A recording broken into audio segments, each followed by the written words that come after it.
Fox Sports. We are Black Horse. We are Minnesota.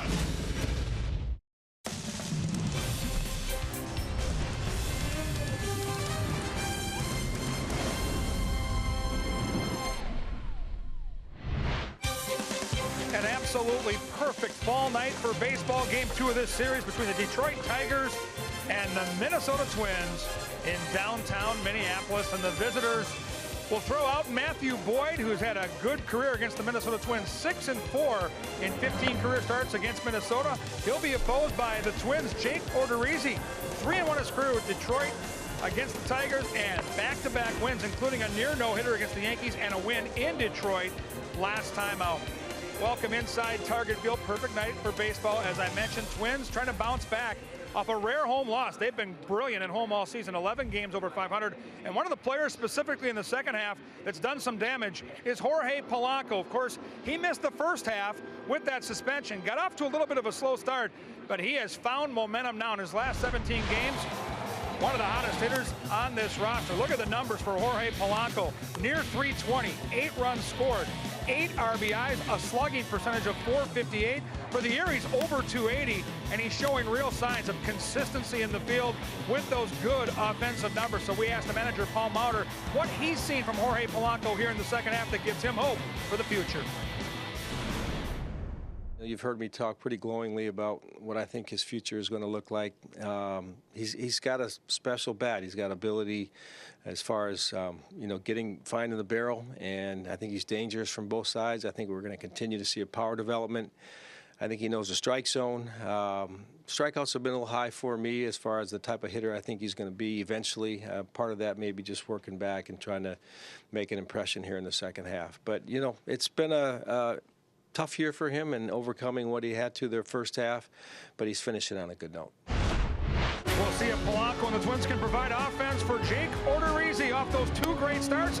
Looking for momentum into the offseason. Dick Bramer, Burke Bladley with what's been working and how he can shut down the Tigers again tonight.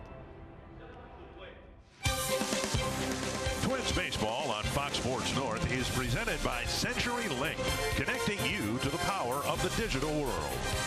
By Sanford Orthopedics and Sports Medicine for the everyday competitor in all of us.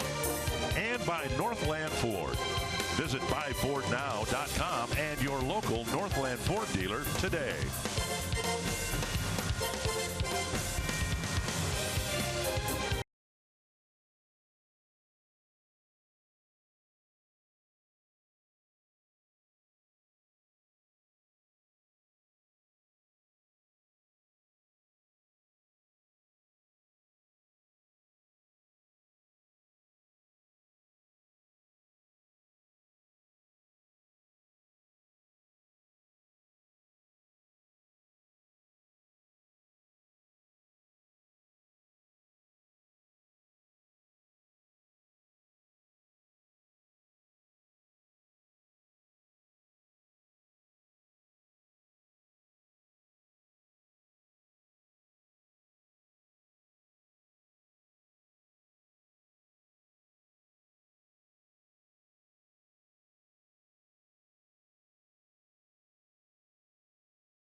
It's been a good finish to his first year with the Minnesota Twins. Jake Odorizzi this afternoon or tonight will be making his final start of the year, and he hopes to continue to make good start after good start against the Detroit Tigers.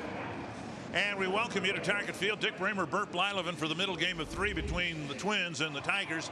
Twins were hoping to see improvement from some of the young pitchers, and they saw that last night from Cole Stewart, but they're also seeing improvement as the month wears along from the veteran Jake Odorizzi.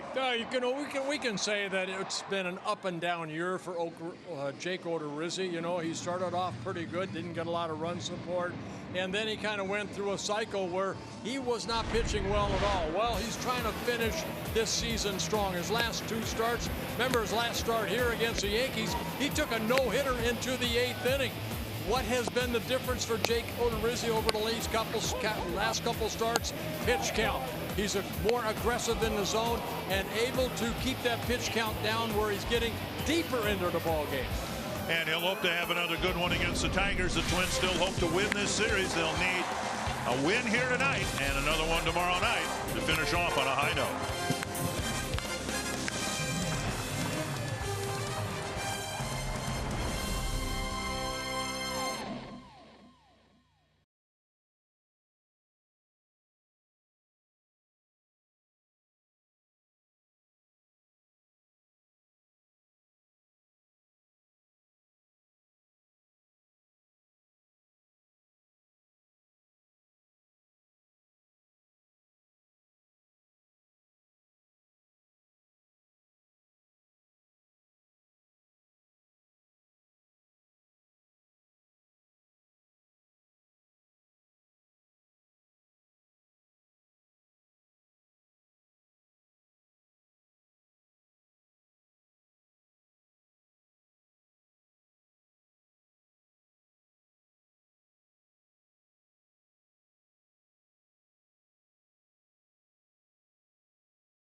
We expect the Twins to bounce back and get back in the win column. They played so well here at home this year. Last night was kind of a disappointing game. They had the lead, got away from them late. We'll see how they respond here in Game 2 tonight. Had good success against the Tigers. They've already won the season series. And 2 games left with the Tigers. Final series or final game of the series coming up tomorrow night. Twins looking for win number 73 on the year. And as we said last night, if they can win the last 2 series, at least 2 out of 3 here and at least 3 against the White Sox, 77 wins would be the total for 2018. And Paul Molitor hoping that the Twins can finish strong, continue to play well at home. They have not had a losing homestand since back in May. Jake Odorizzi has really turned things around here in his last 2 starts. A great effort against the Yankees, and then he followed it up with a really good one against the Tigers. You know, I talked to Jake Odorizzi while we were in Oakland, and he knows that it has not been the season that he wanted to have for his first year in a Twins uniform. But he said, you know, Bert, I learned a lot this year, and I'm going to really take it into the winter, and hopefully next year have even a more solid and consistent year think that's the word he used. You're just too inconsistent. Ron Gardenhire with a 1,132 wins in his record, 1,132 losses. And the people in Detroit are very happy with what they've seen this year, given how disappointing the year was last year. Brad Ausmus lost his job because of it. The Menards batting order for the Tigers. Jamer Candelario leading things off. Kristen Stewart batting second. Nicholas Castellanos, Nico Goodrum, Jim Adducey, their designated hitter, hitting fifth. James McCann, Jacoby Jones, Dawel Lugo, and Ronnie Rodriguez. And tonight's starting pitcher stats are brought to you by Home Furniture, and that is Jake Odorizzi making his 32nd start. And one thing that he has been, he's taken his turn every time out along with Gibson and Barrios. So these three guys have been kind of the steady guys in the rotation. Looking for his 8th win here tonight. Twins out in the field have Johnny Field in left field, Jake Cave in center, Robbie Grossman moving over to right. Max Kepler has poor numbers against the Detroit starter tonight, so he is out. Astudillo gets third base. Polanco, Forsythe up the middle. Tyler Austin at first and Chris Jimenez behind the plate. When Astudillo was with the Twins in the middle months of the summer, he played just about everywhere but behind the plate. He played some third base, he played some left field, played some center field, he even pitched. And I think it's fair to say, I think he played some first base as well, but third base is his second position. Yeah, it's the third time that he is starting at third base. Of course, with Miguel Sano out, we've seen different individuals playing over there. And the Twins like what he's doing offensively, so let's see if he can handle the defense. Jamer Candelario leading things off. Odorizzi making his 4th start this year against the Tigers. He's won his last start, actually. He won in Detroit back on the 18th of this month.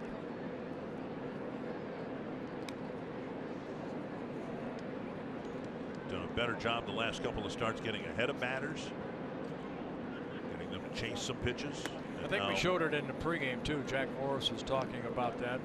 You know, the previous starts, he was averaging about over 19 pitches per inning, and over the last couple starts in the 14s, like 14.6 pitches per inning. So really cutting that down. Then that gets you deeper in the ballgame in today's game. He's missed the first 3 pitches badly. It's 3-0 to Candelario. Now 3-0 count, and the Twin swing Astudillo over to the right side of the field. Odorizzi also making his 8th career start against the Tigers. 3 wins, only 1 loss, with a very good ERA at 3.15. And 4 wide ones, none of them really close to the strike zone. And it's a leadoff walk to Candelario.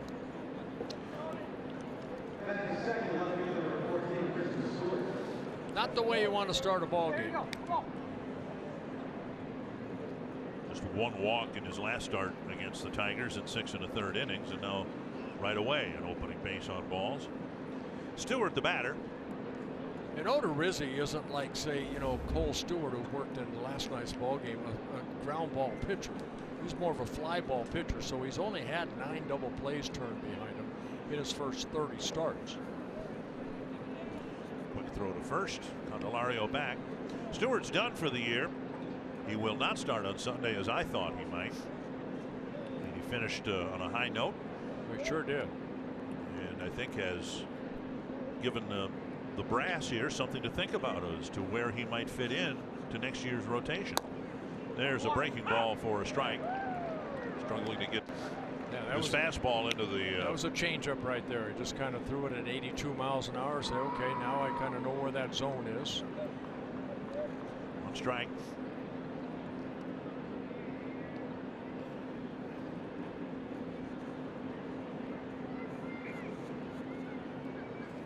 And now missing. Fastball again off target. Gotta be tough when you've always talked about it for as long as you've been doing this, and at the clubhouses when you played, you have to have command of your fastball, but if you can't throw it for a strike, you're kind of helpless out there. 1-1. To center and deep. Cave is back, still tracking it, and he'll have the ball bounce by him. Candelario will score from first. On his way to third is Stewart. And he's coming home. Here's the throw to the plate. And on one hop, it is there in time.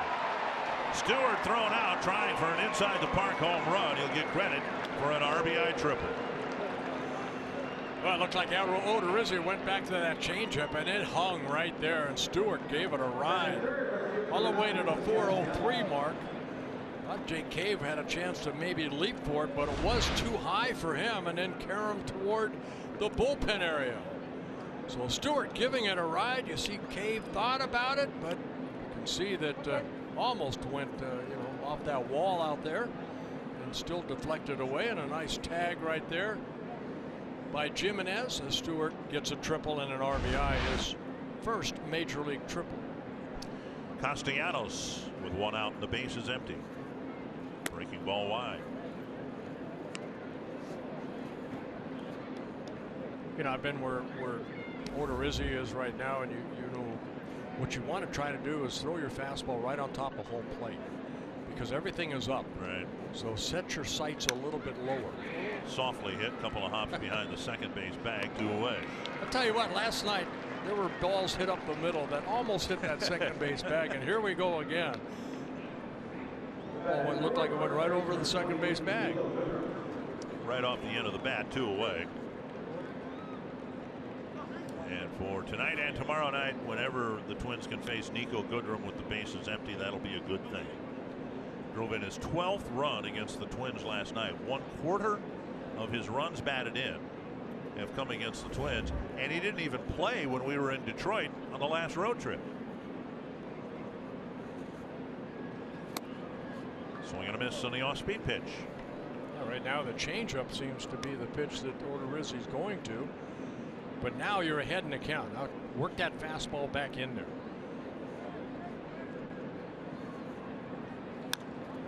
Their off-speed pitch fouled back. Tonight's BP Brighter Picture shines a spotlight on Nico Goodrum, who last year was with the Twins, got a handful of at-bats, has had a chance to play, and he's played particularly well against the team that developed it. Yeah, 8 seasons in the Twins minor league system. Of course, he came up a little bit last year, 1 hit and 17 at-bats for the Twins. There's a fastball. And he got it by Goodrum. Leadoff walk leads to the first run of the game.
We'll see if the Twins can respond quickly here with the Tigers scoring in the top of the first inning. The Menards batting order for the Twins. Joe Mauer, the designated hitter. Then Jorge Polanco, Logan Forsythe, Robbie Grossman, Tyler Austin, Williams Astudillo, Jake Cave, Johnny Field, and Chris Jimenez. And tonight's starting pitcher stats brought to you by Home Furniture. And that'll be left-handed pitcher Matthew Boyd, making his 31st start of the year and his 5th against the Twins. He's 1-2 against the Twins with a 3.80 ERA. He's had some success against the Twins. 6 career wins, the most against any opponent in his first 15 career starts against them. Particularly tough against the right-handed batters in the Twins lineup. Bauer stands in. And takes inside, ball 1. Well, he's not an overpowering pitcher. He relies on control, changing speeds. Opponents hitting only 222 off of him. Left-handers 209, which is outstanding. A right-hander's 226. Fouled away. At 222 batting average, 7th lowest in the American League.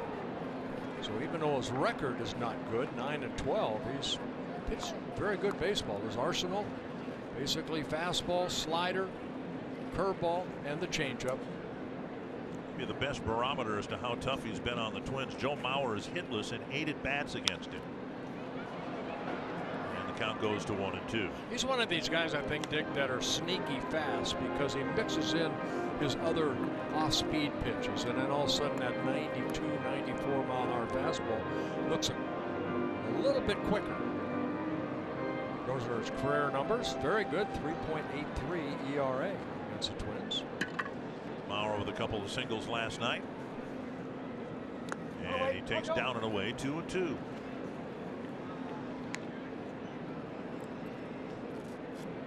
Miguel Sano, who's not playing, 3 hits, 26 at bats, 15 strikeouts against Boyd.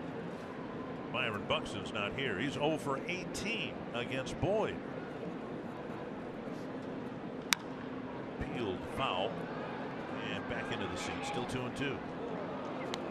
Well, what he's done so well against right-handers, he'll work away with that changeup. Then he'll throw that breaking ball down and in, like right-handers do to left-handers. That good breaking ball down and in, and right-handed hitters swinging over the top, like Sano and Buxton did.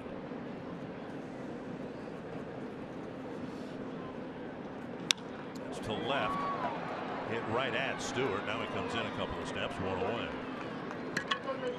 You know, you cannot replace a David Price because that's basically how Boyd came to the Detroit Tigers. But what they're looking for is consistency, and Boyd's getting better at it as the years go on.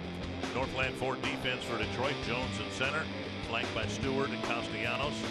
To the infield, Candelario at third, Ronnie Rodriguez at short, Lugo and Goodrum on the right side, and James McCann back behind the plate. Tigers getting a look at Rodriguez. Here is Polanco taking a fastball outside.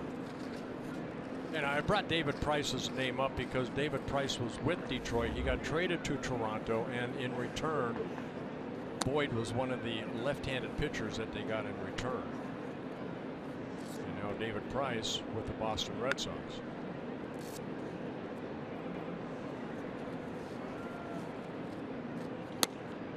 Missing the outside corner, and now it's 3-0 to Polanco. Close pitch. Only 49 walks in 167 innings pitched. There's a strike, 3-1.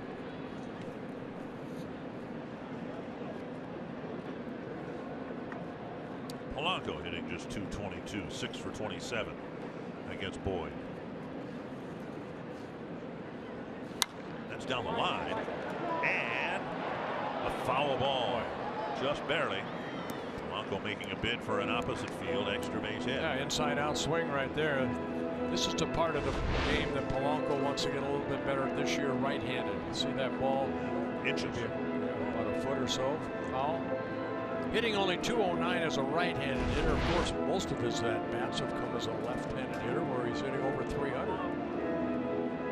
That's what we've seen from not only Polanco, but a lot of the newer Twins hitters. Cave's done a nice job with 2 strikes.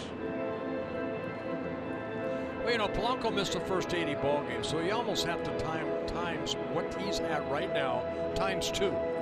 You do that, he's got 34 doubles, he's got 4 triples, 12 home runs, he's driven in 74 runs. I think the Twins would take that over a long season, 162 game schedule. There's ball 4. Polanco will take a walk with 1 out. They got a full season from him last year. 488 at bats. And he hit 13 home runs and drove in 74. So and hit 256. But right. Paul Molitor talked about it today, how he thinks, and he knows a bit about hitting, he thinks there's a higher ceiling for Polanco than where he's at right now, that there's another level in terms of consistency, more frequent contact, fewer strikeouts. Here's Forsythe moving up to the third spot. Would you like to see Forsythe start swinging it again like he did when he first came to the Twins? Hitless in 6 at-bats against Boyd. Sometimes you get into that pull mode, and it seems like when Logan is swinging a bat well, he'll hit it up the middle and to right field. A lot of his hits going that way, like that. To the right field corner, and Castellanos tracks it, makes the catch for out number 2. But I was thinking more on the ground than in the air. And Robbie Grossman will hit with a runner aboard. McCann's got a good arm, and Boyd, of course, a lefty. We'll see if the Twins with 2 outs try to send Polanco here. It's easy to say you'd like to see the Twins be more aggressive on the bases, but within that there has to be some success. You want somebody to steal, it's kind of hard to convince them to be aggressive on the bases if they're thrown out. There's a strike. And Boyd right there utilized that slide step. Shades of Mark Burley or John Danks, where he really didn't pick up that right leg at all. Now there have been 2 balks called on Boyd this year. There goes Polanco. Pitches a strike, and Polanco is safe at second. He's barely getting in ahead of Lugo's tag. So now Polanco is 6 for 12 in stolen base attempts. We got a good jump right here. Look at the slide on the outfield side. You see him going toward the outfield side, that corner of the bag. With the palm up, hold on to that bag, and is able to do that. So a good slide by Polanco. He gets in the scoring position. Again, an example of how microscopic the difference is between a successful steal and a thrown out attempt, just based, among other things, on the length of the lead at first base. Up the middle, Grossman gets the base hit, and the Twins are rewarded with the stolen base. A stolen base on the next pitch, an RBI single, and we're tied. And Robbie, who came into that at bat hitting .311 as a right-handed hitter, got a fastball and lined it right back up the middle, out of the reach of Boyd. It hit the mound and found its way into center field, and Polanco scores the tying run. Both starting pitchers pay a first-inning penalty for a walk. In Odorizzi's case, it was a leadoff walk. In Boyd's case, a 1-out walk, and now here's Tyler Austin. Austin 3 for 6 with a home run against Boyd. Down and in, ball 1. Boyd's given up 24 home runs in his first 30 starts. Right-handers have hit 18 of them. Tyler Austin coming over from the Yankees. 8 home runs in a Twins uniform. And Austin begs to differ, 1-1.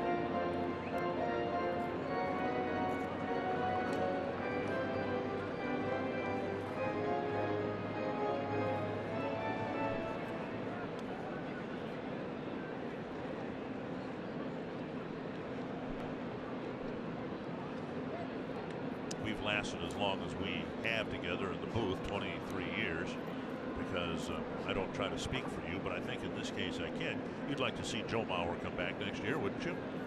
You know what? I would, but it's up to Joe. Right. You know, I mean, I was going down the elevator today where we lived and didn't know the individual. He says, well, is Mauer going to come back? Deep drive to left field. And gone by Austin off the facing of the second deck. Austin takes a spill after running into the first baseman Goodrum, and the Twins take a 3-1 lead.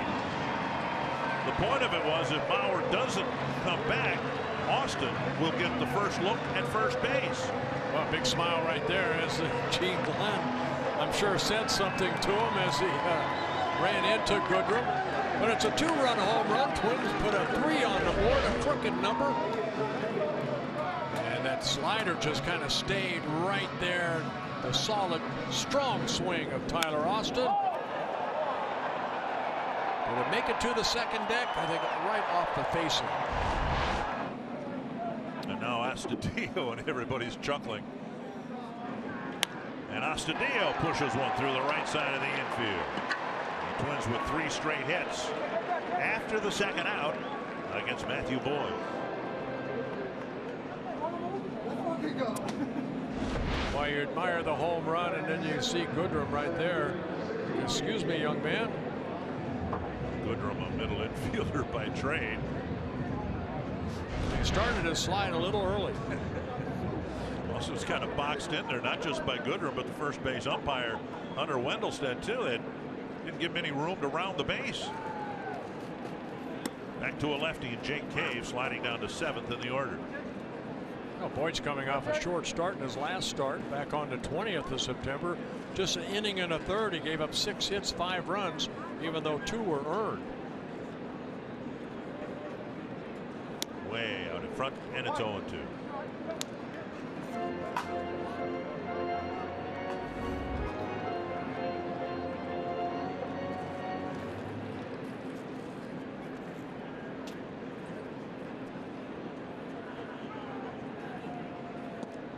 Off the plate, 1-2.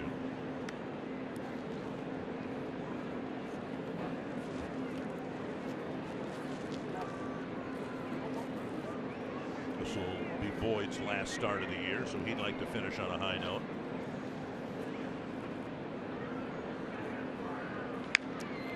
Doinked over third, and a foul ball by just a few inches. Ilario almost made the catch, but it almost landed in fair territory. This is kind of some of the innings that the Twins had on the road, Dick, where they scored multi-runs. Ilario almost got there, but the ball about a foot foul.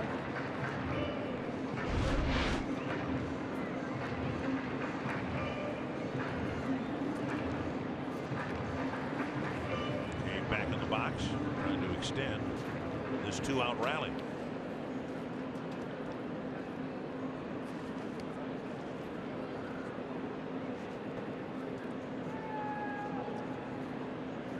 Swung on, missed, that ends the inning.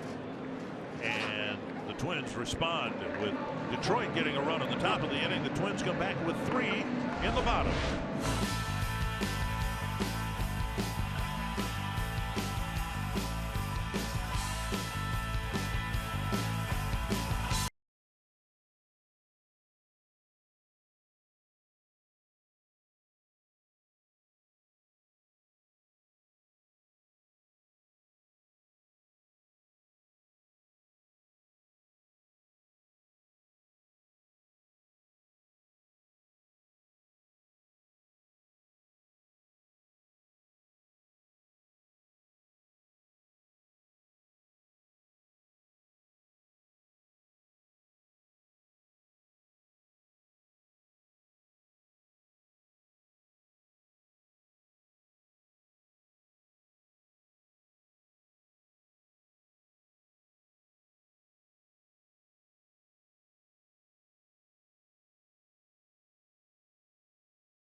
Three to 1, time for some clubhouse scoop. We'll start with Jorge Polanco, who says he's learned so much just watching Joe Mauer, the way he approaches the game, the work in the cage, the work during BP, and the approach every single at bat. He's a different hitter, he said, but he loves watching what Joe Mauer brings to the table every night. Paul Mauer said bullpen by committee, even with some of the struggles back there with Hildenberger And May last night still in the mix along with Taylor Rogers is maybe the guy that shuts it down pending on the matchups tonight. And the best news from the clubhouse, guys.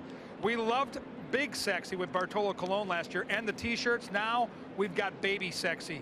Willens Ostadio. This is going to take off. Rod McCormick in charge of the equipment is going to do the t-shirts. Vanessa and I, our producer, are going to invest all the money, and Baby Sexy t-shirts will be a thing next year. Mark my words. Willens wasn't as keen on this as we are, but it doesn't matter. We got the picture of him with the flowing hair rounding third base. Tell me those shirts aren't going to sell. Wow. Well, now, Kevin, we worked together for a long time, so I'm assuming I can, at the very least, get a discount on the t-shirt. No, charge them, Kevin. We'll double it for you. Anybody in the booth gets charged good. double. You guys make the big money, but I can't wait to see the shirts, and he is such a fun guy to watch out here. 2-0, and now a swing and a miss. And Odorizzi hoping to have better command of his fastball from this point forward. You know, even though Odorizzi walked that leadoff hitter and then they ended up scoring on Stewart's triple, but only 12 pitches, and that's what Jake needs to do, especially early in the ballgame. Have quick innings like that. 2-2. Adducey the batter, and then James McCann and Jacoby Jones. I only say that because you need the 10 to 12 pitch innings, because you're going to have the 18 to 22 type innings. But you put a couple 12s up there, and all of a sudden that bad inning comes, your pitch count's still reasonable.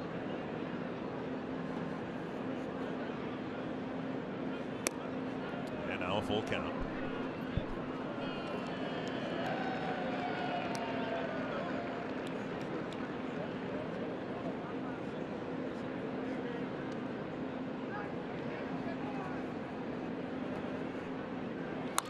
Pulled the changeup foul.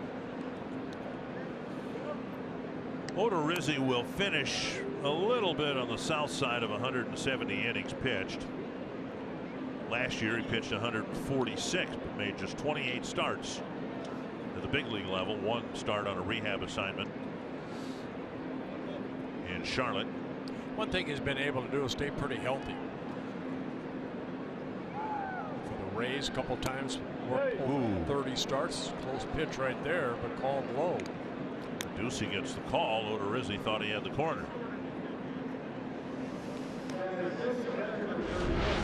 Well, it's a fastball. You can see it wanting it inside, but it got the lower part of the box.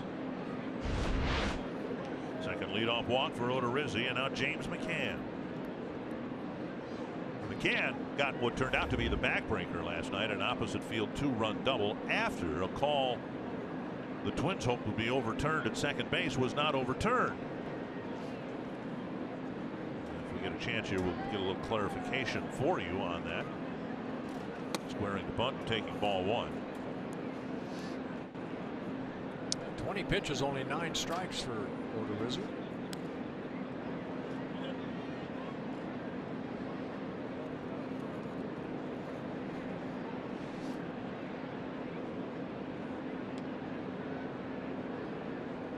One and 0. Down the middle of strike.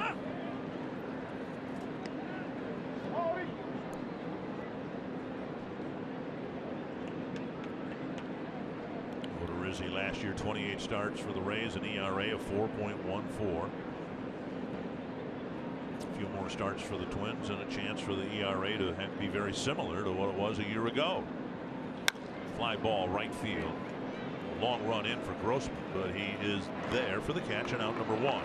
Let's take a look at our Pizza Ranch for the Twins win here tonight. What's hopefully happened. Jake Odorizzi finished the season strong and came in with 2 outstanding starts, one against the Yankees and then one against these Detroit Tigers. So you want to finish the season strong. I would imagine it is important for you, you know, after your last at bat, after your last game pitched. I mean, you've got all fall and winter to think about what you did in the previous year, and it would be very helpful to mentally, psychologically go into the offseason on a positive note. Yeah, you want to, but then I know Jake, you know, like he told me in Oakland, he's not happy at whether he has a good start or not. He knows that he can be better than he was this year. And that's a good sign when somebody says, I want to get better, rather than to the complacency of, oh, ho hum. There was no ho-hum in his voice. He knows that he's got to work maybe a little bit harder, attack the strike zone a little bit better, and get deeper into the ball game. He's averaging through the first 30 starts only a 5 1/3 innings. That's not good. 1-1. And he knows that. And that high off-speed pitch gets a swing and a miss. 1-2. But to be honest with you, you look at his Tampa Bay numbers, that's what he is. You know, to think that he's going to be a guy that's going to average 7 innings an outing, that's not Jake Odorizzi. He's never had a complete game. The 7 1/3 innings that he did against the Yankees tied a career high in innings pitched. 1-2.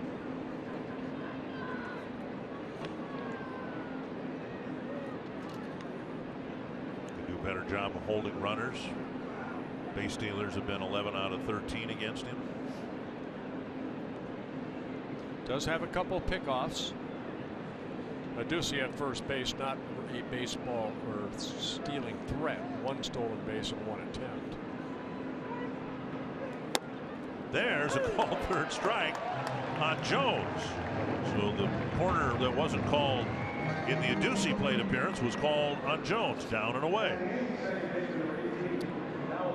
Well, Ted Williams said this is the hardest pitch to hit right there. Low and away. Okay. And 6 inches outside. And 6 inches outside. Okay.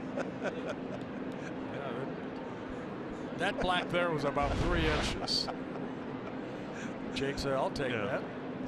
Picking up a second strikeout. Ted Williams couldn't have hit that pitch with a canoe paddle. Ted Williams, it would have been a ball to Ted Williams, though. That's true. They would have said, son, if Ted Williams didn't swing at it, it's not a strike. Here's Dalwell Lugo.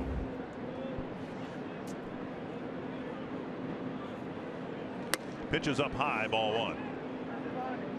Tigers getting a look at Lugo at second base. You know, Tigers have won as many games this year as they did last year.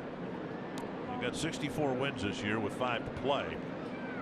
But last year they had Miguel Cabrera all year long. Victor Martinez, close play at first. And Tyler Austin says, take a look at it. Paul Molitor has his left foot out of the dugout. Derek Shelton in communication with the video room.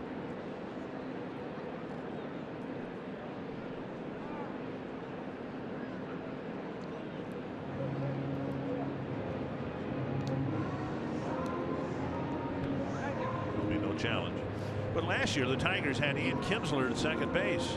Justin Upton, and they had the established players they hoped, Justin Verlander, to take them to the World Series. This year they've all been gone, and they've got the same number of wins right now as they had all of last year. So yeah, I think it's safe to say that the first year for Ron Gartenhire was a success. And swing and a miss, 1-1. I would like to have seen Gardy manage that club last year, because their manager last year just did not have that good communication skills that we heard about that you know, led them to the record they had last year. Poor season. And that being Brad Ausmus. Tigers finished the season here last year. Ausmus took the next to last game to let Austin Romine play all 9 positions. On the way to a very disappointing season. 1-2.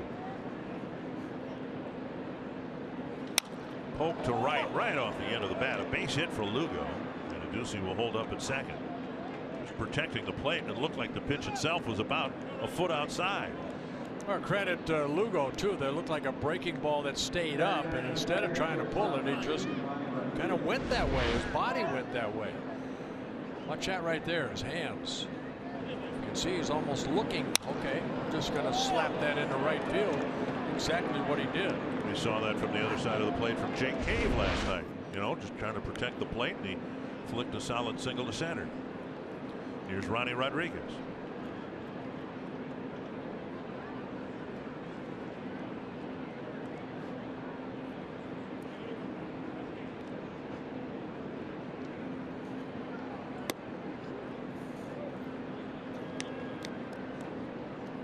Tigers looking at Rodriguez. We saw Castro last night at short. Rodriguez here tonight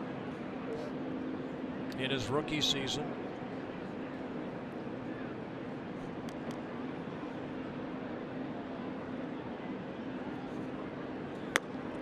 Pitch is up.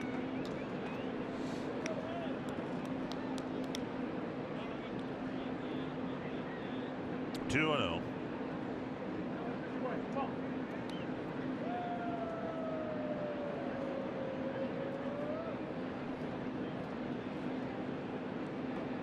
Runs are aboard with 2 down.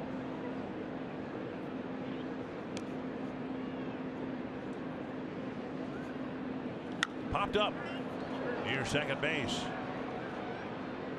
And Forsythe squeezes it to end the inning. A walk, a single, no harm done. Twins still up by 2.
Baseball man is not going to be back with the Toronto Blue Jays. He has ended his second stint as the Blue Jays manager. Got him to the ALCS the last 2 years. Johnny Field on the first pitch. High and deep to left field and gone. Another one off the facing of the second deck. And it's 4-1. Well, home run number 8 on the year for Johnny Field.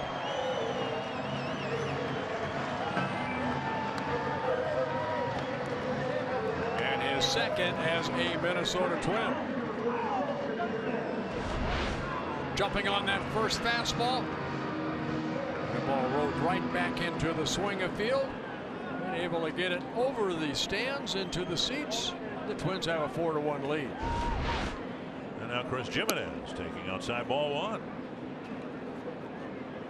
At any rate, John Gibbons will not be back with the Toronto Blue Jays next year. Always enjoyed chats with John over the years. Jimenez lifts it foul. And it'll make the seats. Gibbons' baseball roots go back to the Mets minor league system when he became good friends with Ron Gardenhire.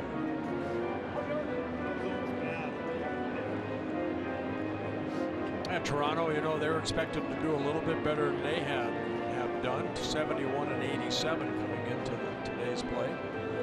It's expected that they're going to go full rebuild. They've started the process already, but going to be moving forward with younger players. And Vladimir Guerrero Jr. Yeah. 1-1.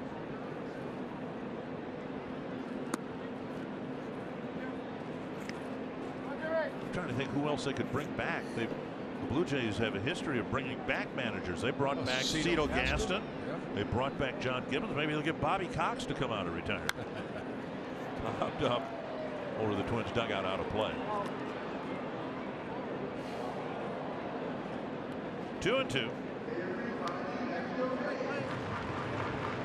Yeah, Cito Gasson was gone. I mean, he left and he came back again. Yeah. A couple times he's been manager of the Blue Jays.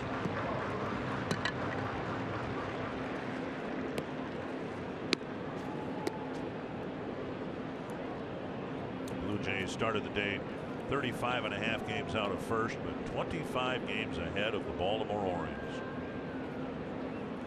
Swung on and missed. Jimenez strikes out. And Boyd picks up his second strikeout. The Orioles lost the first game to the Red Sox this afternoon, 19-3. There's going to be a lot of changes in Baltimore, too. Lord. It's Buck Showalter's situation. Does he want to come back? And Duquette, the general manager. Here's Joe Mauer, hit a fly ball to left. Start the bottom of the first. And strike one from Boyd.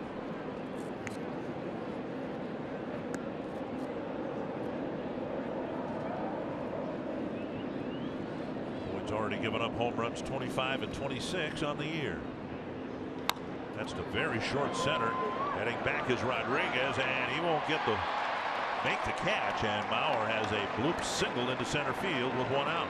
It looked like it was right off the end of the bat. The only one that could had a chance was Rodriguez because Jones was playing so deep. Mauer now can say that he's got Matthew Boyd. He's 1 for 10 against him.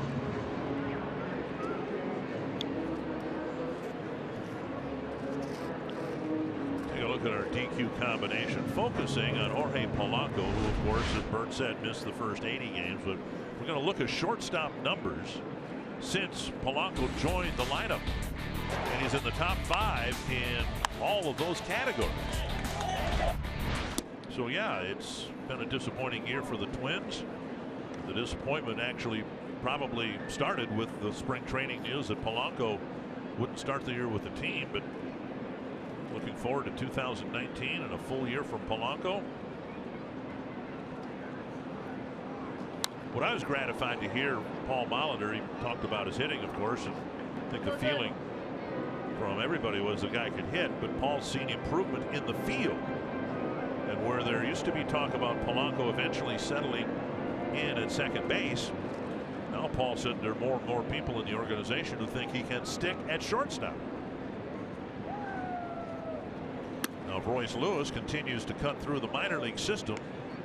Royce Lewis is probably going to be the shortstop, and then Polanco maybe would move, but that doesn't figure to be anytime next year. Yeah, Lewis basically was in most of the season in Fort Myers, Florida, high single A. Fouled back. 2-2. Nick Gordon, another shortstop prospect, really had a difficult time in AAA after being promoted from AA. Yeah, he started the season off red hot and then kind of evened out. 2-2.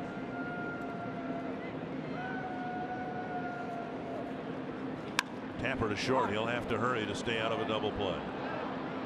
It is a double play that ends the inning, but Johnny Field hits the inning's first pitch for the second Twins home run, and they lead it 4-1.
Drive to the gap in right center. It's going to get all the way to the wall.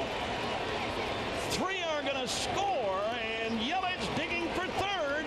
The throw, he's in there with a 3-bagger. Did it this time. Bob Uecker right there, pretty cool stuff. Built for Baseball, presented by T-Mobile, focuses on Christian Yelich, the favorite for MVP in the National League. Bases clearing triple, 3-run home run, career high 6 RBIs in the game, career high 33 home runs and 104 RBIs on the season. And oh yeah, the Brewers are hot. They've cut the lead to a half. They're tied 1-1 tonight. Cubs are leading 2-1. So much fun to watch these races come down the stretch. If Christian Yelich isn't the MVP in the National League, guys, something's wrong. Yeah, he has taken control of the voting, I would think, with a very strong finish, which is one of the things I would look for in an MVP candidate. How did he finish the year, and what did he mean to his team contending down the stretch? Some good races over there in the National League. 2 strikes to Candelario. Odorizzi walked him to start the ball game. You know, there's a chance that the Chicago Cubs won't make the playoffs. There's a chance the Dodgers won't make the playoffs.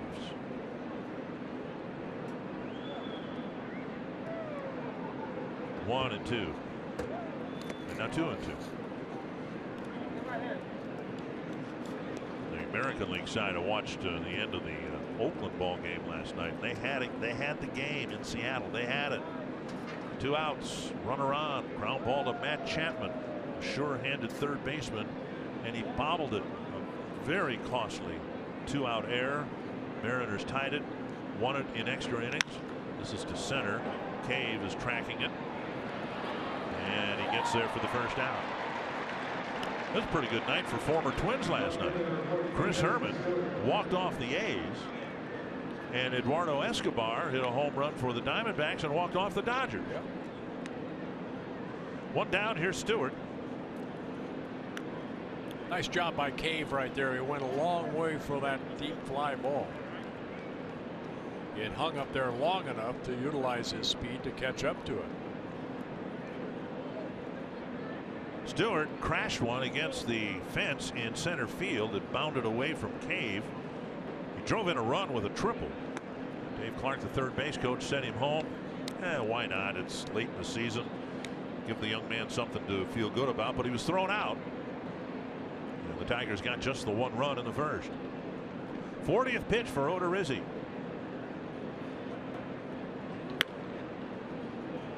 Two and 0. 40 pitches, just 21 strikes. Really battling his fastball. Seems like the ones that are getting over or outs are the changeups. But falling behind.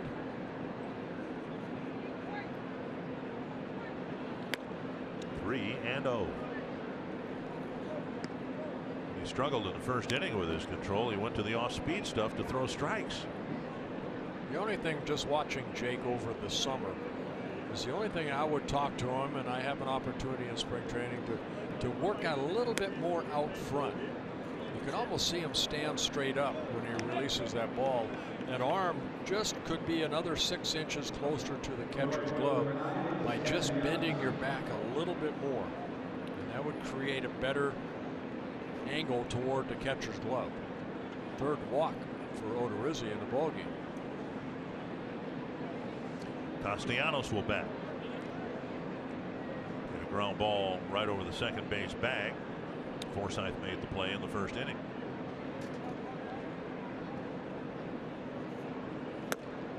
Missing again.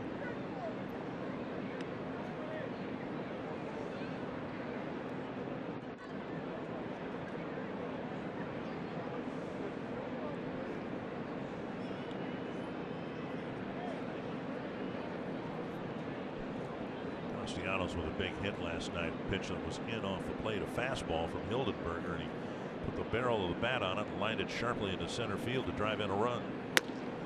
2 and 0. Jimenez is going to use a trip to the mound. Let's take a look at this delivery right here of Odorizzi. Now he's in the stretch, but watch the angle, watch his chest right there. Okay, it follows, but he just doesn't, he kind of stands up. You'd like to see a little bit more toward home plate. Just a little bit extra tuck right there.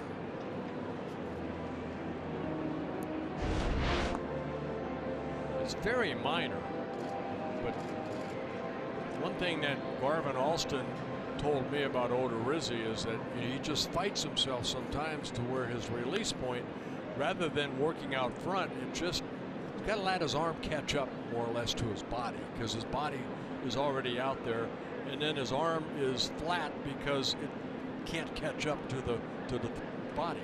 And that leaves pitches up. Yes. That 3-0. Paid the price for the first walk, got away with the second one. Now already dealing with the third one here in the third inning, and in danger of mixing in his fourth walk. To throw a fastball down and away, and I think that's what he's going to try to do here. You have to reach out right at the last second. You use your wrist to get that ball down. And a 4-pitch walk. 4 walks in the first 12 plate appearances, and yet Odorizzi's got a 3-run lead. Zubaz Palooza's back on Friday. Special ticket package includes a game ticket and your very own limited edition Minnesota Twins Zubaz pants. You can take advantage of the special offer, available exclusively by logging on to twinsbaseball.com/Zubaz. Now, of course, when you get the Zubaz, you can wear them however you like. I prefer to wear them with suspenders. Got to complete the look. Whenever you wear them, and if you're around and I'm nearby, don't show me, please. Maybe take a picture of them. Yeah, that's better. Put it on Twitter. See how many followers I can lose. Goodrum at the plate, struck out to end the first inning. See if Goodrum takes a pitch right here. He better, wouldn't you think? You would think.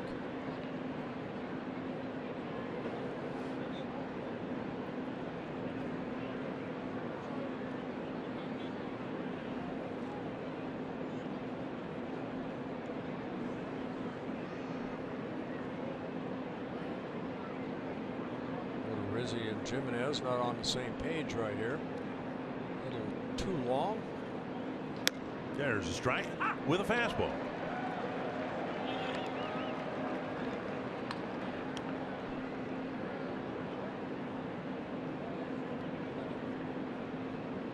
Jimenez trying to help the veteran through a rough spot again here in the third inning. Odorizzi gave up the run after the leadoff walk in the first, stranded 2 runners in the second, now hoping to do it again here in the third.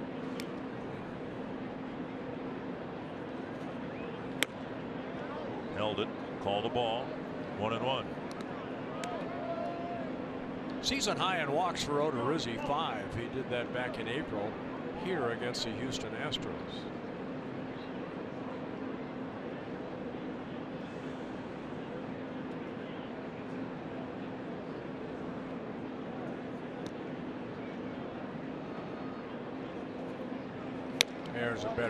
That was a better pitch right there.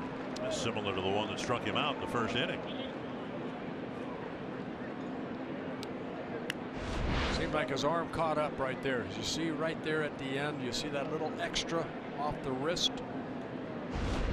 Good fastball.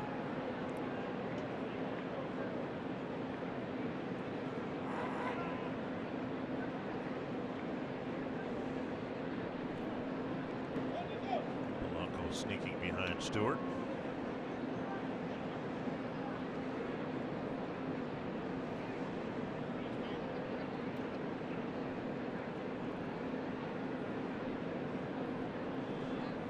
One and two. Driven to center field, a base hit. Stewart to third. He's going to be waved around. Cave's throw caught off by Austin. Goodrum's driven in yet another run against the Twins, his 13th of the year, and it's 4-2. That's a fastball, but it looked like it was center cut right there, and Goodrum put another good swing on it. Picks up his 49th run batted in on the season. Not a lot of movement. About thigh high. Goodrum hitting it right back up the middle. Stewart does get to touch home plate safely.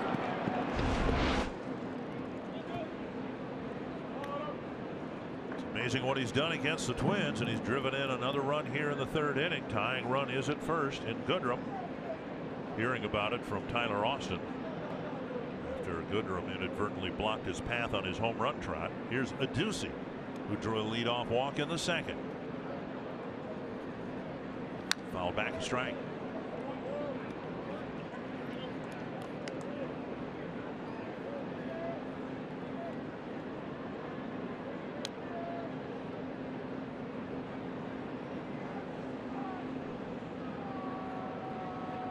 Tigers with 3 straight batters reaching, 2 of them via a base on balls.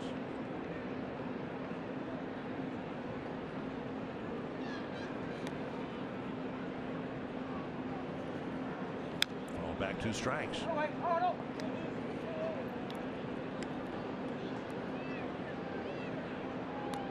Where Jose Barrios has the ultimate swing and miss pitch, the breaking ball, and when he throws it right, it's almost impossible to make contact with it. Odorizzi isn't armed with that type of a pitch.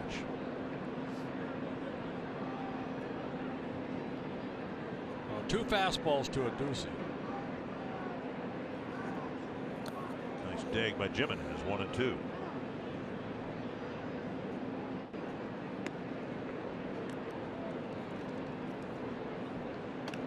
Talk to catchers. I think this is the hardest thing catchers have to go through, is trying to get a pitcher that maybe isn't on all cycles as far as control and everything, trying to get him in that strike zone. That's where catchers take pride in calling games where pitchers are struggling. Check swing. See, everything is up, up, up. Catchers will talk after a game about not having to move the glove much, like being in the rocking chair and you just sit there and catch it. This is not one of those nights for Chris Jimenez. No, not at all. 2 and 2. Odorizzi's thrown more balls than he has strikes. Foul. Looked like he hesitated a little bit with his delivery there.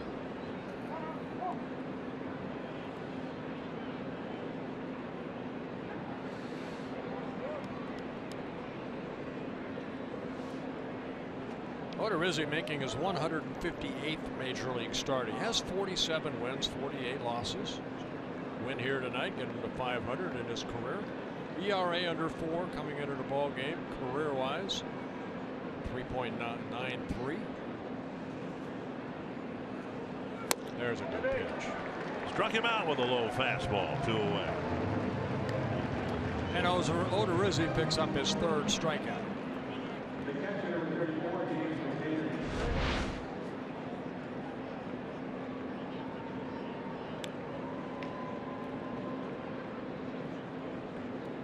Down, and now James McCann hit a fly ball to Grossman in right field, his first time up.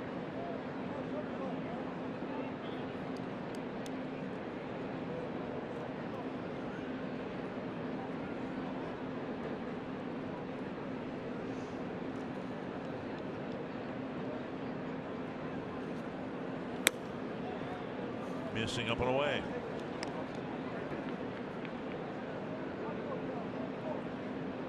Some of these are borderline pitches, but when you've been as erratic as Odorizzi's been, you can't expect the home plate umpire to call the sharp corners either.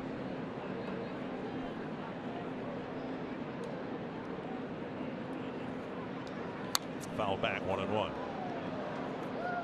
Looked like the slider right there. Hoping to wrap up the 3rd inning in about 60 pitches.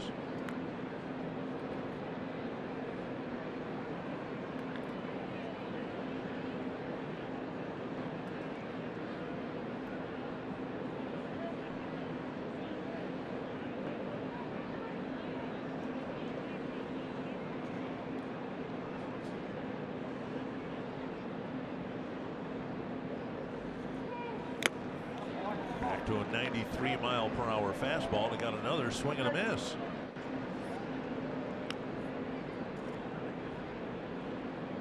It's hard for a defensive player sometimes to play behind a guy like Odorizzi, because he does take a lot of time out there, and as a defensive player you find yourself not maybe focused enough rather than a pitcher that works quick. Pitch count per inning not trending in the right direction. Foul off the end of the bat. 12 pitches in the first, 21 in the second, and so far here 27 for a total of 60.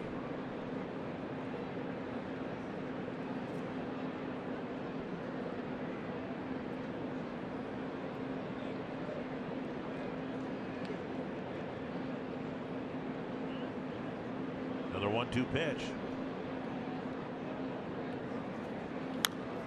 And fouled back.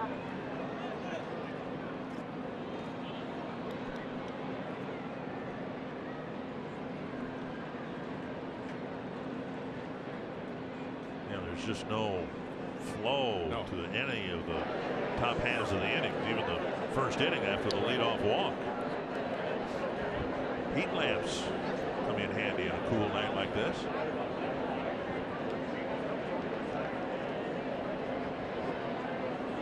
That's where I'd like baseball to put in that second clock, whatever it be, 20, 25 pitch clock. Seconds. Pitch clock, yeah. Was it 20 seconds? It's coming. Jimenez.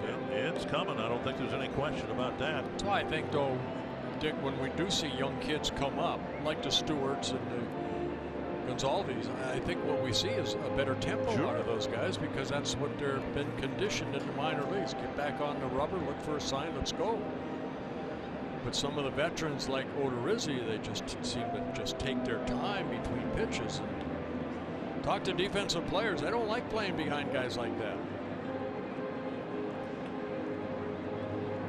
Another trip to the mound, second trip to the mound the Twins have used this inning. Somebody getting up in the bullpen. Tyler Duffy starting to get loose.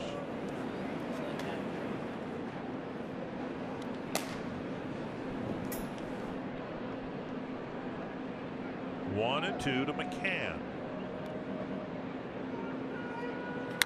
Poke to the right side and through. Castellanos is being waved around. Here's the throw from Grossman coming through, and Jimenez couldn't handle the short hop. A run scores, and the trail runner Goodrum goes to third base. Another run batted in for McCann, and it's 4-3. Yeah, good piece of hitting by McCann. Got a fastball and just went the other way with it. Picks up his 38th RBI. Take a look at the pitch again. You can see thigh high, not a lot of movement. McCann, good job by Grossman charging that ball. And watch a little short hop right there. Tough for catchers to get that and then know you're going to have a sliding runner in behind you. Jacoby Jones will bat, called out on strikes his first time up. The lead has been trimmed back now to just one run, and that tying run is 90 feet away. Forsythe picks up the ground ball, flips to Polanco, and that ends it. The Tigers answered, and the two batters who walked both came around to score.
Chevrolet, the #1 selling brand in the Twin Cities. And by Grand Casino, the best stories start here. Cool but pleasant night here at Target Field. And the Twins have a 4-3 lead. They'll send Logan Forsythe, Robbie Grossman, Tyler Austin to the plate against Matthew Boyd. Mentioned that Cole Stewart is done for the year. The Twins have set things up with their pitching rotation. We mentioned Odorizzi making his last appearance of the year here tonight. Forsythe will lead things off. Twins will use an opener tomorrow, and it'll be the last time they use an opener. And then they will go as starting pitchers, go with Barrios, DeYoung, Gibson, and Littell in the Chicago series. 1-1 to Forsythe. And a fly ball to right his first time up. Fouled away. 1-2. Change up right there by Boyd.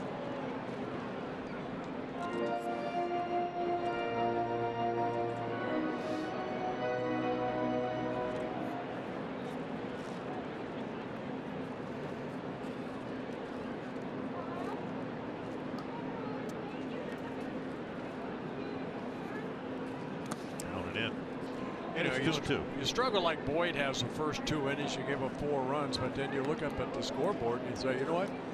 It's only a 1-0 ball game. This is a big inning right here for me. I've got to get my guys back on the bench. So far in this game, there have been 5 men walked, and 4 of them have scored. And now it's 3-2 to Forsythe.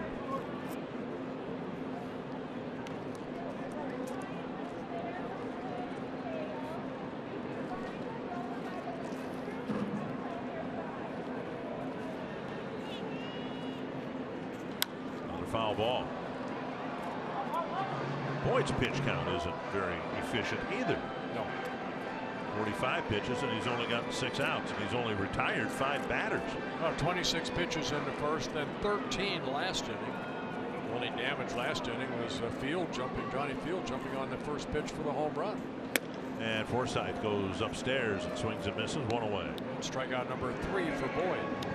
Next year's season tickets are on sale right now. Season ticket holders get the best seats at the best price and automatically become part of the Sweet Spot Rewards and Benefits program.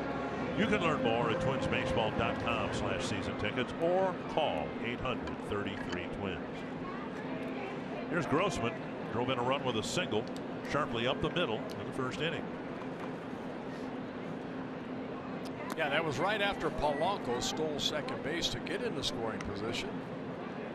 Robbie picked them up.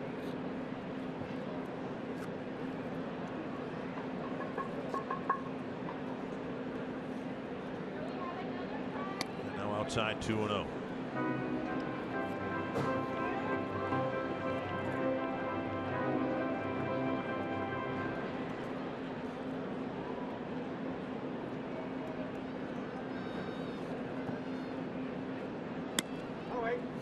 Ball count to Forsythe. Now 3-0 to Grossman. Boyd making his 86th major league start. Made a couple starts for the Blue Jays before he got traded over to the Tigers. And a 4-pitch walk puts Grossman aboard. So there's a good chance that Grossman's going to score. Given what's happened here tonight, yeah. StatCast AI powered by AWS will track Tyler Austin's 17th home run of the year.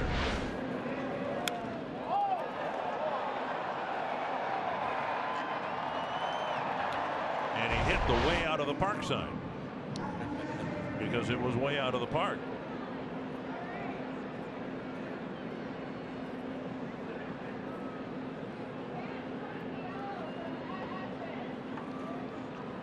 Big swing and a miss.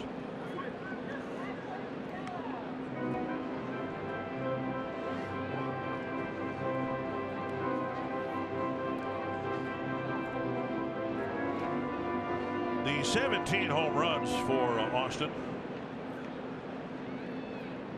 and a total of 231 at bats.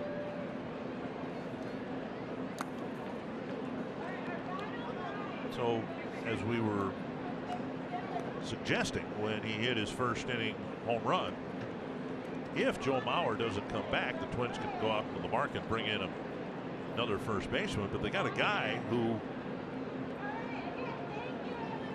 can produce an awful lot of power, especially if you take his numbers and extend them over 500 or so at bats. You're talking, you know, roughly 550 at bats at this rate. You'd be talking about 40 home runs. Right. Well, he's got the power. 1 and 2. When he first joined us, you know, I saw him with New York, the Yankees, but you think of Josh Willingham. Willingham, same type of player, that type of power, but with the power comes strikeouts. 1 and 2.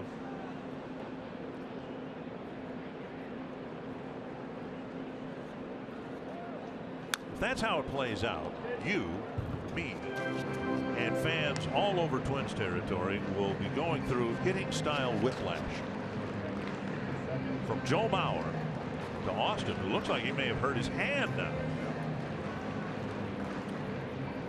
The first thing you think about, having seen this happen before, is the hamate bone. Let's take a look at the swing. Pitches away. And what happens over time to so many hitters who have the knob of the bat, the fleshy part of your hand, that's where the hamate bone is. And it might be a matter of one swing, but the cumulative effect of that knob pressuring against that little tiny bone that's in your hand. Masa Abe, one of the trainers for the Twins.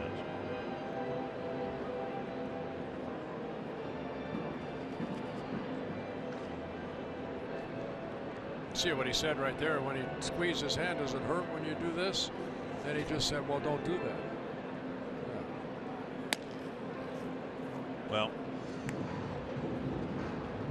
we hope that it was just, as they say, a stinger, which can happen too. He's going to stay in the game, see if he can swing. Similar to a sensation that Byron Buxton had. Now you can see that from the handle of his bat, he's tried to almost eliminate the knob. He's got enough tape there all the way to the end of the bat, so there's not an abrupt knob of the bat on the end of it.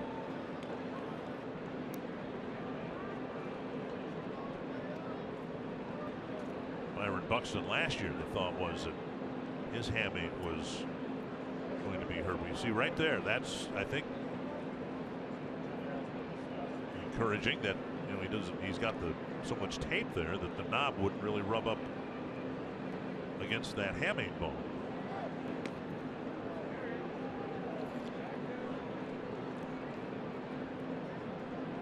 Boyd throwing over a couple of times. Yeah, I'm not sure why. And Robbie's smiling a little bit, saying, hey, thank you for respecting my speed. Well, whatever, it's given Austin a little more time for that hand to cool off a little bit.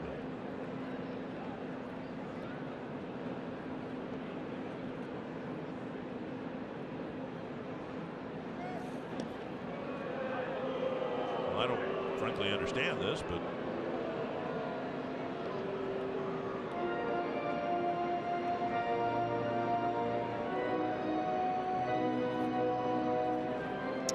does not have that big a lead, and he's only attempted one stolen base, and that didn't work out for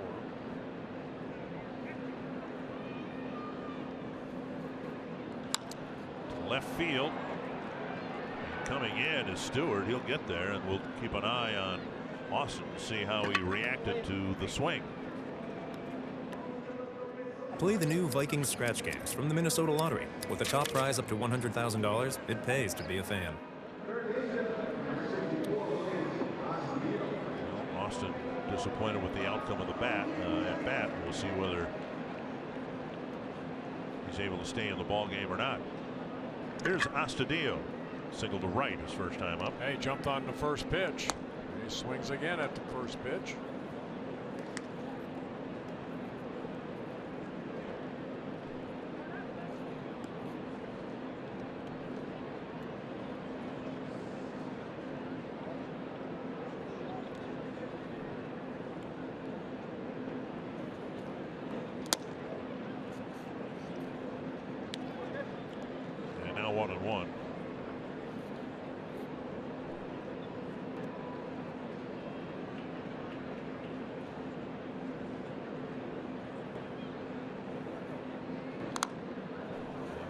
foul over the dugout. Big Sexy Bartolo Colon's got a new commercial for charcoal. And if you haven't seen it online yet, it's worth watching. He does a good job as a grilling spokesperson. Grill master. 1 and 2.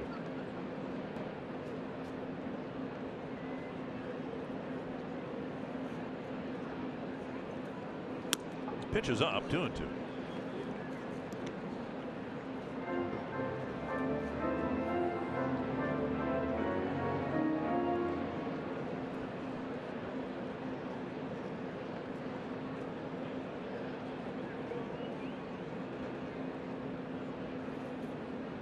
Popped up, and retreating is Lugo.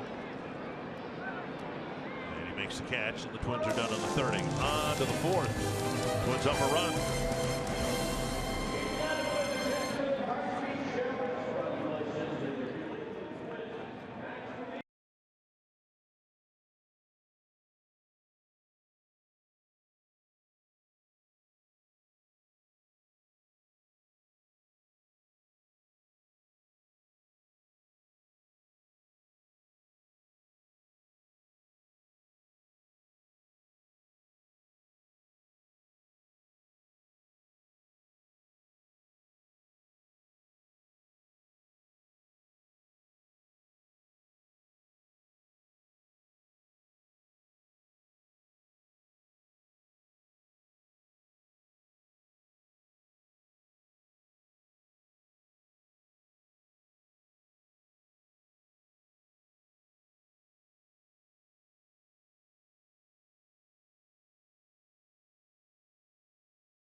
Well, Twins showing some power here so far in the first 3 innings. Tyler Austin with a big 2-run home run.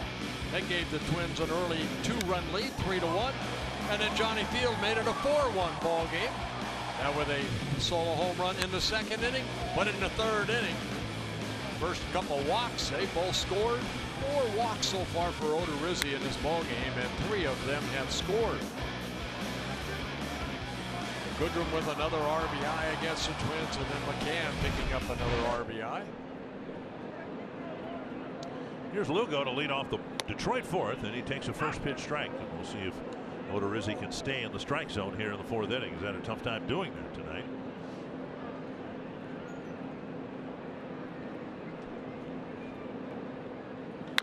Another base hit to right for Lugo. Second time he's done that. Reached across the plate to single to the opposite field.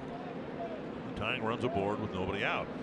Well, again, we're going to see a pitch about belt high. You know, if that ball's down, he may pop it up or something. But if you're constantly belt high and up, hitters are going to adjust. Take a look where this pitch is. It's thigh high.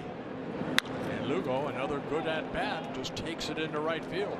5th hit for the Tigers, and 2nd for Lugo. Couple of shift beaters for Lugo, and now Ronnie Rodriguez, who popped up to Forsythe to end the second inning. Missing low, ball 1.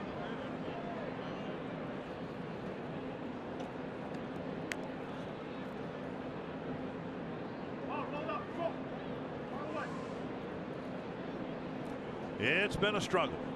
3rd time in 4 innings that Odorizzi's given up a base runner in the initial plate appearance. First 2 were on walks.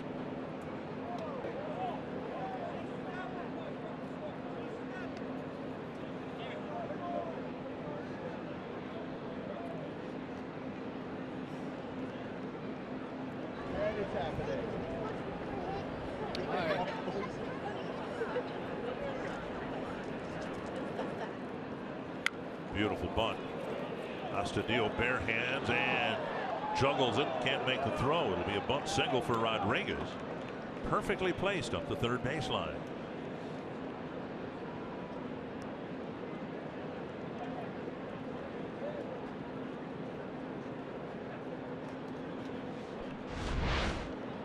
Right here, Astudillo trying to barehand it, and then you can see the ball slipping out of his hand. I don't know if he would have been able to get Rodriguez anyway, but it's an infield base hit. 2 runners on, nobody out. Candelario, the batter, walked and scored in the first, hit a fly ball to Cave in the third. In case you're wondering, it is his full first name, Ronnie. I was a little suspicious, trying to make literally a name for himself with the Tigers. The manager's name is Ronnie Gardenhire. I thought maybe it's Ronaldo and he's trying to get in good with the manager, but his name is Ronnie. Strike 1 to Candelario. Come on, Daddy.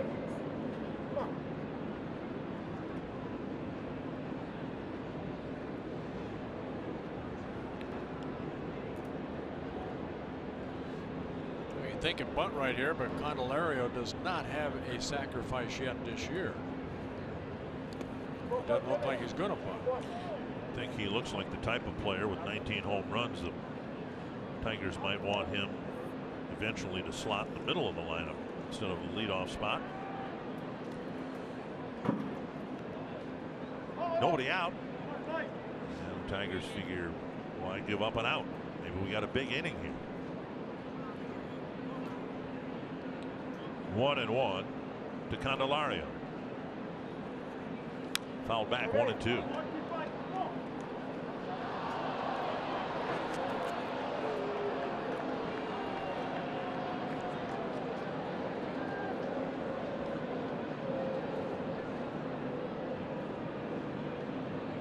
Duffy up for the second time. 70 pitches thrown, 39 strikes, 4 walks, and 6 hits. It's not been a good outing for Odorizzi.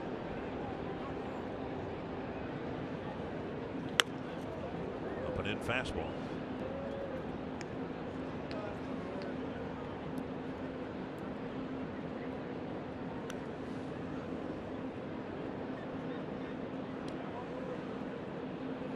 I'd have to guess at the 71 pitches so far that at least 50 of them have been letter, high, and up in the strike zone.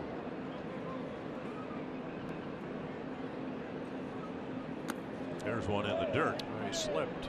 Odorizzi did. His landing foot slipping. Now full count with nobody out.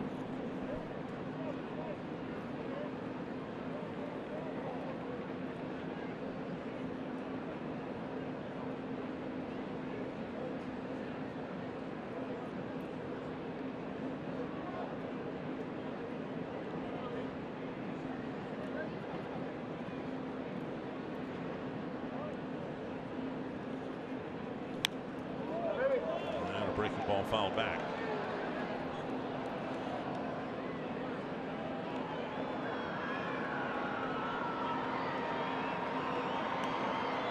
You know, we've talked about third base coaches. You know, they have that box over behind third base, but Dave Clark, a guy that he'll come halfway toward home plate. You see how close he is to the line. Well, his back almost turned to the batter. Right.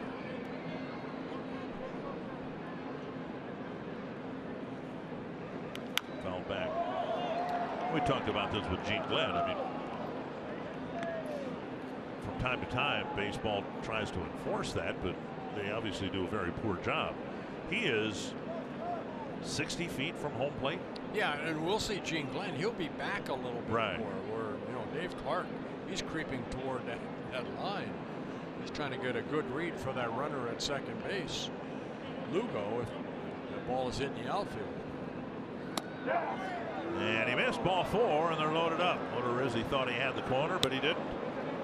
And the struggles continue for Jake Odorizzi. Bases loaded, nobody out. Well, when you're all over the place, you can't expect that, and it did say that it was inside, to be called a strike. Replay brought to you by Ram. And here comes Paul Molitor. Odorizzi had a couple of really good starts in a row, but this put an end to that. He is taken out with 3+ innings, 3 runs allowed, and he's responsible for the mess he's leaving behind for Tyler Duffy. Very disappointing end to the season for Jake Odorizzi, and the lead is definitely in jeopardy here in the 4th.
Lever's nightmare. Bases are loaded and no one out, and the middle of the lineup coming up. Yeah, I would imagine if you're a relief pitcher and you're going to come into the ball game and you're thinking, okay, I got to get that first guy out, but you look around, there's 3 guys wanting to score. So Tyler Duffy, who's making his 19th relief appearance, he did make 1 start for the Twins earlier. Looking for something good to happen here. He's been really good with inherited runners. He's inherited 10 runners and none of them have scored, but that will be put to the test here in the 4th inning. Stewart, then Castellanos, then Goodrum. Infield back. They'll try to get a double play grounder here and give up the 4th run. Over for strike 1. Good curveball right there for strike 1 by Duffy. He'll bat a slider along with his fastball and changeup.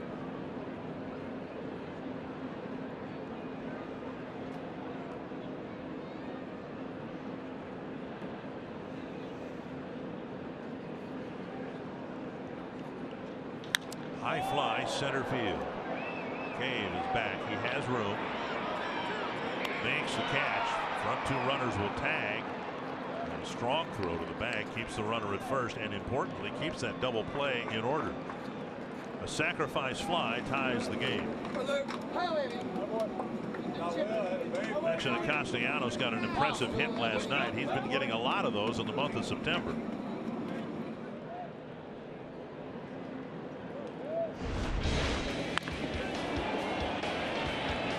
He doesn't have a lot of protection around him, and look where he is. Now that's finishing strong for Castellanos. 383 so far here in the month of September. Castellanos walked and scored his last time up. Outside, ball 1. Castellanos has grounded into 8 double plays this year. The Twins like to get him to wrap into one here.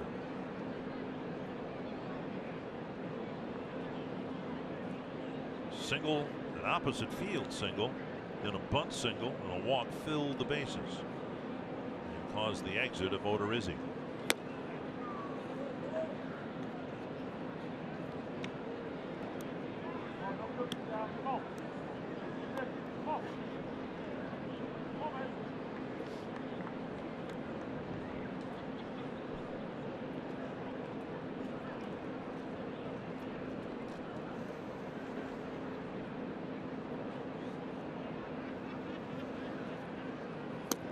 There's the outside corner. 94 miles per hour. Good pitcher's pitch right there.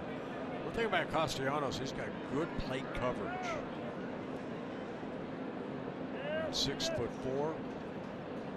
I've seen him take that ball away and drive it the other way. Uses a whole field.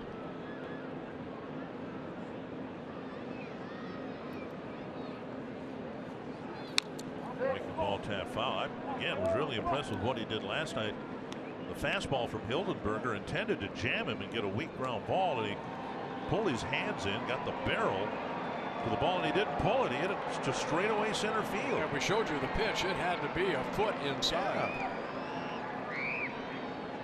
2-2 to Castellanos.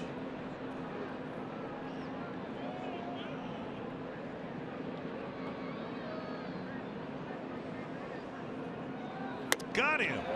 A fastball sailing away. A big strikeout. That is a huge strikeout right there by Tyler Duffy. Now 2 outs in the inning. The fastball, pulling that fastball off the plate, but Castellanos swinging at a pitch out of the strike zone. That ball almost looked like it had a little sail on it. The old Navy pitch, the old sailor. There's Goodrum. And another RBI situation. Runners on the corners and 2 down. An RBI single his last time up. Breaking ball gets a swing and a miss. Paul Molitor talking about Goodrum, saying he got to know him really well when Paul was working in the minor leagues with some of the developing players. Goodrum always felt that shortstop was his best position. Nice stop by Jimenez after a swinging second strike. Another good breaking ball down and in. Well, Jimenez knows a curveball's coming and utilizes his body to knock it down. Good play.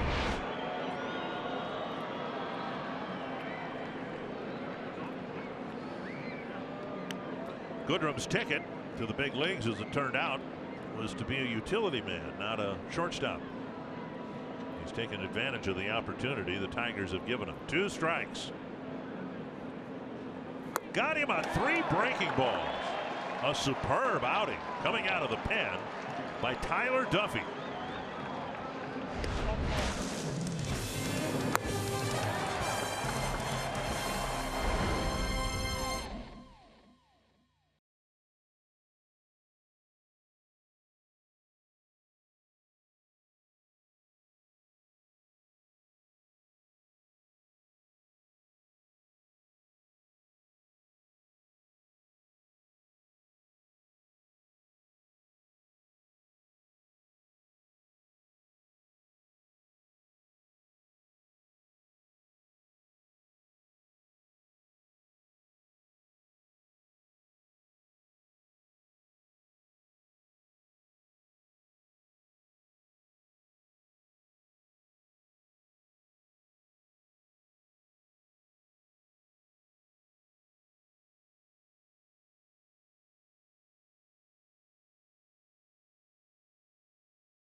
Night.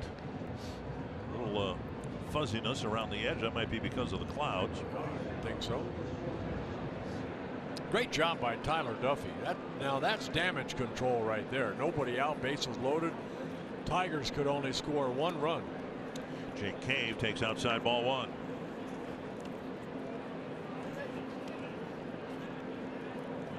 Twins right-handed batters have had a tough time against Boyd. Cave and Mauer are the only 2 lefties in there. 2-0. Breaking ball, swing and a miss. One thing about the lineup today, if you're wondering about Astudillo at third base, remember A-Ray Adrianza's had a shoulder problem that's made swinging from the right side difficult. So that has contributed to Adrianza not being in the lineup in tonight's game. Now the Tigers tomorrow are going to have Francisco Liriano, another lefty, starting. So we'll have to wait and see whether Adrianza's in the lineup tomorrow. Cave swings and misses another off-speed pitch. Yeah. Good breaking ball. Good breaking ball right there by Boyd.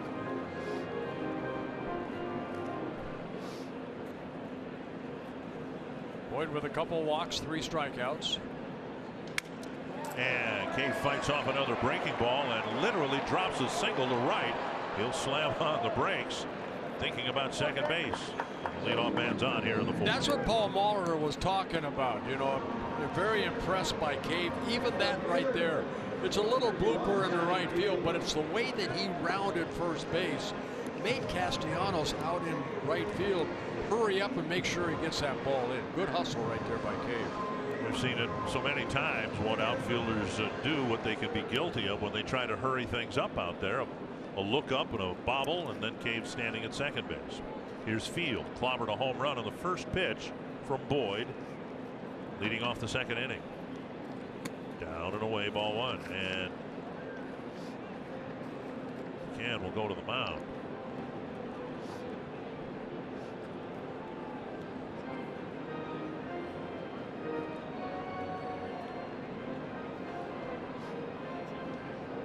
Cave a threat to steal, and the Twins stole Polanco in the first inning, and it led to a run.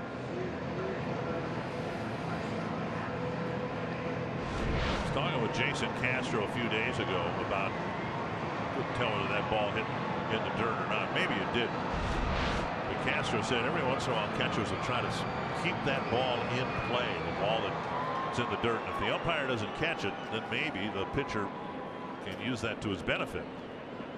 In this case, whether it hit the dirt or not, McCann ran to the mound with the baseball. Swung on and missed.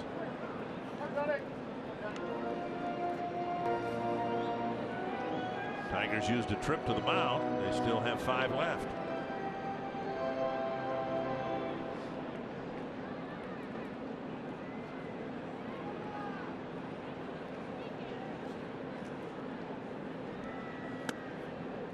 Now 2-1.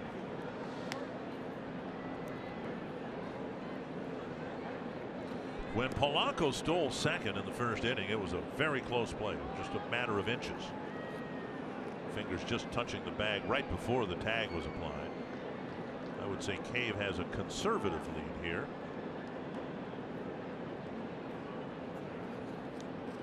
That's deep down the left field line, headed to the corner. And gone. He's got another one. No, it's in play. It's a double. And Paul Molitor is looking out toward the third base umpire, Larry Vanover. And we may have a crew chief review. I thought I saw the ball go over the wall and then come back. Looked like it went into that flower bed and hit the railing and then carry him back toward the field. So this is not a challenge. This is a crew chief review. That's gone. That hit the concrete behind the flowers and bounced back clearly over the wall. So it will be a home run. I'm marking it down already. Johnny Field has hit his 8th and 9th, and the Twins are back in front.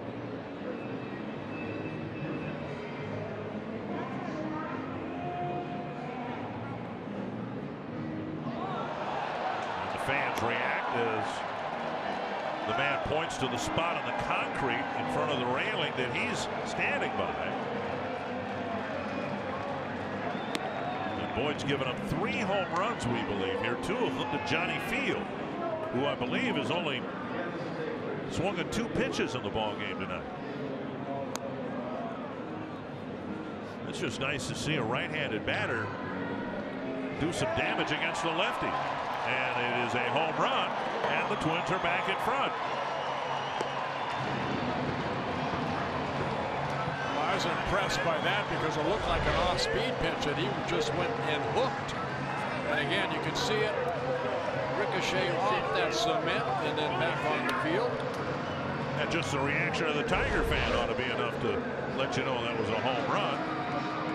The Twins jump right back in front in the bottom of the inning, and now Chris Jimenez will bat. Field had that day in Kansas City where he got 4 hits. One of them a home run. Outside now to Jimenez.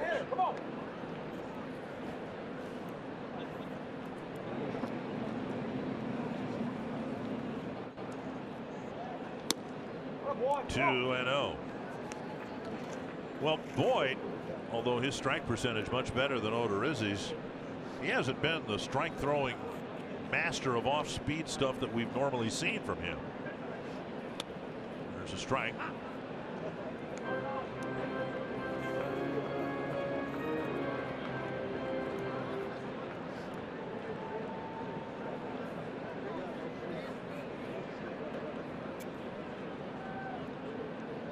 Jimenez drives it to left field, but right at Stewart for the first out. That'll bring us to Joe Mauer. Thursday nights are about to get a lot bigger. Fox becomes the new network home for Thursday night football. Vikings and Rams in a battle of NFC heavyweights tomorrow at 6:30 Central on Fox. Also live on the NFL Network and streaming on Prime Video. Now it's a game. And if you'd like, we'll have a baseball game tomorrow about the same time. And I'm guessing Johnny Field will be in the lineup against the left-hander tomorrow based on what he's done here tonight. Here's Mauer, dropped a single into center his last time up. His next hit will tie him with Hall of Famer Duke Snider.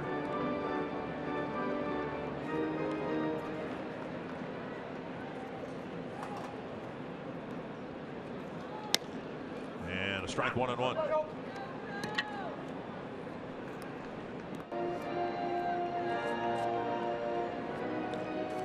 Finally got a hit against Boyd in his 10th at bat.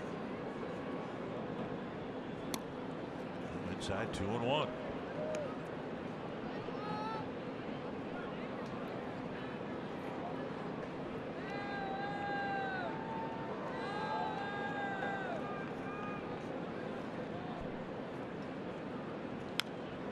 Good cut on a fastball and fouled it back.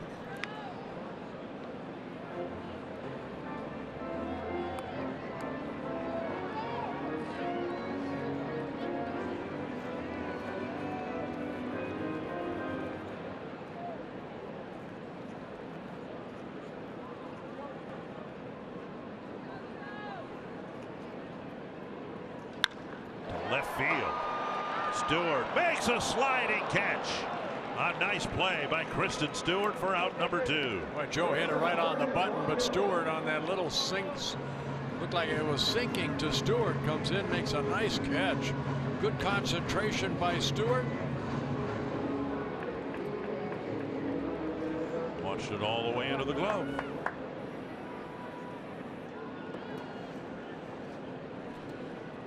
Two down, and now Polanco walked and stole a base and scored in the first, hit into a double play in the second.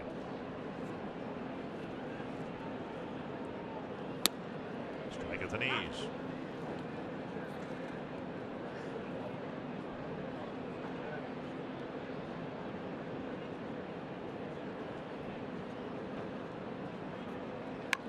He lays down a bunt. Boyd picks it up and sidearms it up the foul line. Polanco will get a hit. He'll go to second on Boyd's error. Wasn't as good a bunt as the one Rodriguez laid down in the top half of this inning, but it looked like Boyd had the ball roll through his glove a little bit. He never really got a good grip on that ball, then tried to hurry his throw. So Polanco laying it down, Boyd going over there, and you see the ball kind of go up his glove and then ends up going wildly to first. So they give Polanco a base hit. And then the errant throw by Boyd allows them to go to second. And Boyd is done. Twins have to go to their bullpen in the fourth, and so too do the Tigers, with the Twins in front 6-4.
Same two for Matthew Boyd. And you see Rick Anderson, the pitching coach, talking to the young lefty. Trying to find a positive out of really a negative start by really both starters. Sandy Baez will come and pitch now for Detroit. Baez making his 8th appearance in his rookie season. He made the jump up from Double-A to the big leagues. He was up for a couple days back in June, but didn't pitch, and then recalled as a September call-up. Hard throwing right-hander, hard fastball in the upper 90s, hard slider, and a split finger. The first pitch nearly to the backstop. And might have been just bad location, but of course he welcomed the new pitcher. They must have gotten their signals straight on the first pitch. 1-0.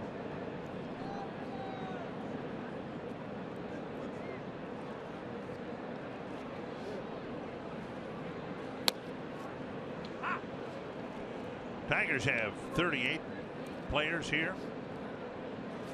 Excuse me, 35 players here, I believe. And so on their notes, the print is compressed, minimized. Need a magnifying glass to.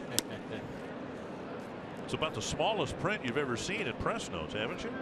Yeah, they're just trying to get everything on one page. They should usually use, they could use 3. 1-2 to Forsythe. 0 for 2 in the ball game tonight.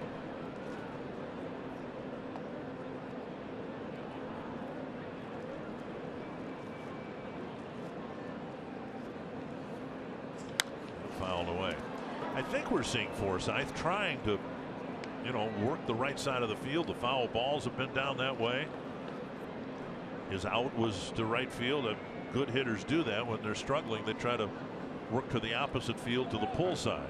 Hit it up the middle, and then let that ball get deeper into the strike zone. I hear other hitters talking about that. And he takes down and away 2-2.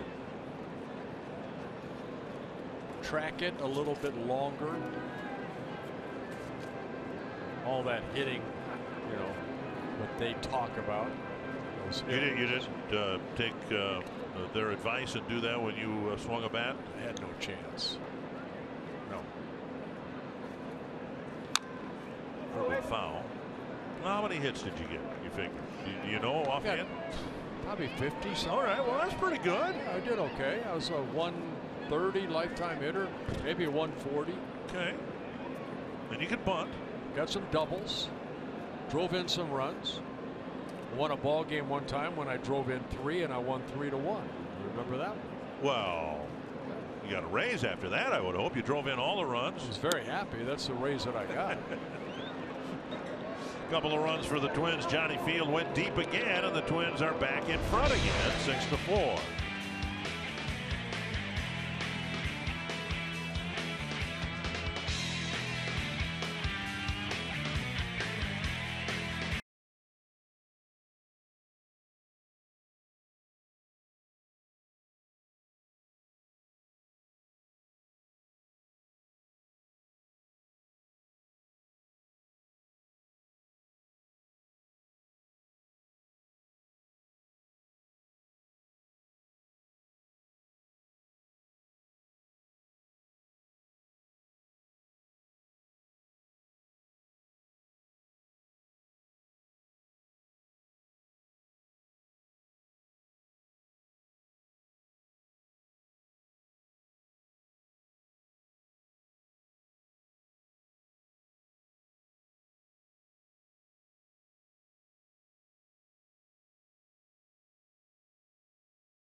Pepsi fans of the game bundled up a little bit. And he's got the winter camo on, staying warm, watching the Twins take a lead. Tyler Duffy now will start the inning after a superb job coming into the 4th inning with the bases loaded, nobody out, and he gave up the tying run, and that's it. Fouled away. Yeah, I hope later in the ball game we talk about the 4th inning with bases loaded, nobody out. The job that Duffy did to get out of that with only allowing 1 run. Hopefully that's something, you know, with the Twins victory, people will look back at. And another breaking ball, and Medusi just got a piece of it. We mentioned that the Twins are going to go with the opener for the final time tomorrow. They didn't announce who that was. We were under the impression it was probably going to be Duffy, but as luck would have it, Paul Molitor needed Duffy in the 4th inning tonight, so that won't happen. Paul Molitor asked whether it would be Moya, and he kind of chuckled and said, no, we don't want the Tigers to see him 5 times. Good high fastball, picks up his 3rd straight strikeout. So, yeah, Duffy's only, I said start when he came in. It was an opener. Right. But after the couple curveballs, he goes to the high fastball. And Medusi striking out. Strikeout number 3 for Duffy. With DeYoung getting a start in the Chicago series, and Gonsalves being the primary pitcher, Littell's going to get a start in the game on Sunday afternoon. We wonder maybe Matt McGill or maybe Oliver Drake will get a chance to be the opener. Might be Moya again.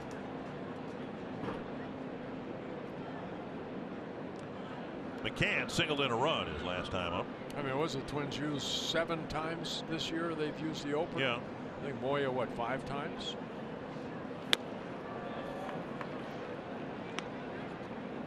Moya's opened 3 times already against the Tigers. 1-1. Asked Moya about that today. He said, you know, his mentality is the same whether he comes in to start a ball game or the 6th or the 7th, which, you know, that's what you'd want, of course. Just get your 3 outs and get them out of the way at the start of the game. 1-2. I just wonder when you go in and negotiate a contract with all the different numbers they have today. Now, Moya, on the stat sheet, it says games and then games started. Right. So Moya could go in and say, you know, hey, I was in 33 ball games. I started 5 of them. You know, I'm very versatile. You owe me extra money. I like that thought. I'm going to be his agent. Taken low. It'll change those of us who like to look back at baseball history. For instance, I'll do it right now. Go back to the Twins' first World Series year, 1965. We'll get there. Pitch is up. Jim Perry pitched in 36 ball games for the Twins in 1965, and he made 19 starts, but those were starts. And in fact, 4 of them were complete games. Now we're going to look back at this opener concept, and we're going to see Gabriel Moya made X number of starts for the Twins. But we should probably put an asterisk by them, because not only were none of them complete games, sometimes they didn't even get into the second inning. There's more information, I think, for the Stats Inc. or whoever does this Major League Baseball information system. Now they have to add a pitch is up and away and a walk now. With they're going to have to add an O and then a P for opener and primary. Way too much information. First base runner that Duffy has allowed, and now Jacoby Jones.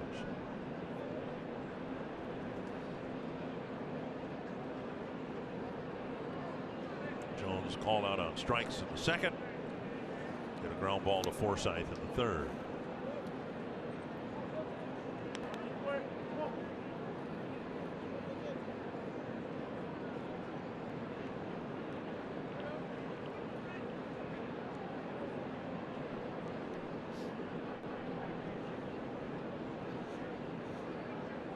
Half swing. Did he go? Yep. Wendelstedt said the check went through the hitting zone. 1-1. See if Jones is able to hold up right here. Nope. Boy, questionable. It looked like the barrel of the bat went in front of home plate.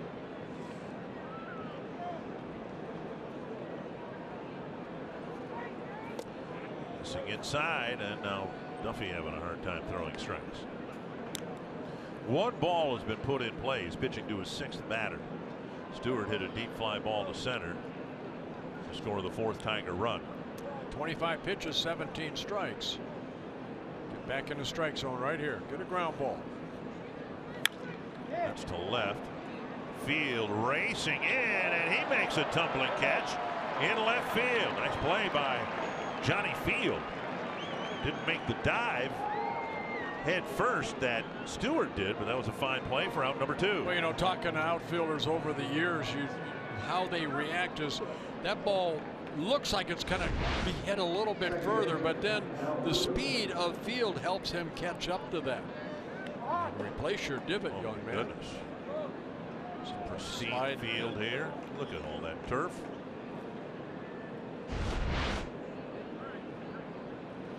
Looks like me after my hated 8-iron. You have a club in your bag that you cannot hit. Popped up. Retreating is Polanco. All of them. I've been playing golf for 50 years. I can't hit an 8-iron. I've owned about 12 of them.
on Fox Sports North is presented by Menards. Save big money on all your home improvement needs at Menards. And by Ram. Hurry in and get a great deal during Ram Power Days. Twins trailed early 1-0, led 3-1, 4-1. Tigers tied it up. Twins went back in front. And we're not even halfway through the ballgame yet. Well, maybe we are. Twins will hit here in the 5th, starting with Robbie Grossman. Well, Bai is a guy that they're looking maybe as a future starter. This young man again making the move from Double-A up to the big leagues as a September call-up. Grossman has reached twice, drove in a run with a single, and then scored later in the first inning. Then walked in the 3rd.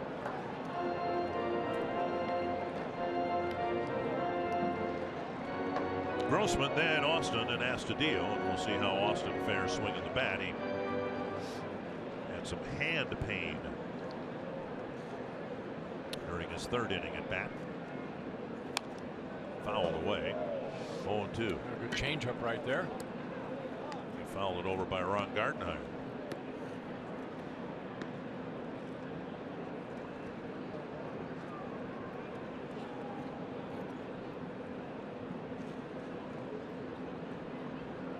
Oh, 2.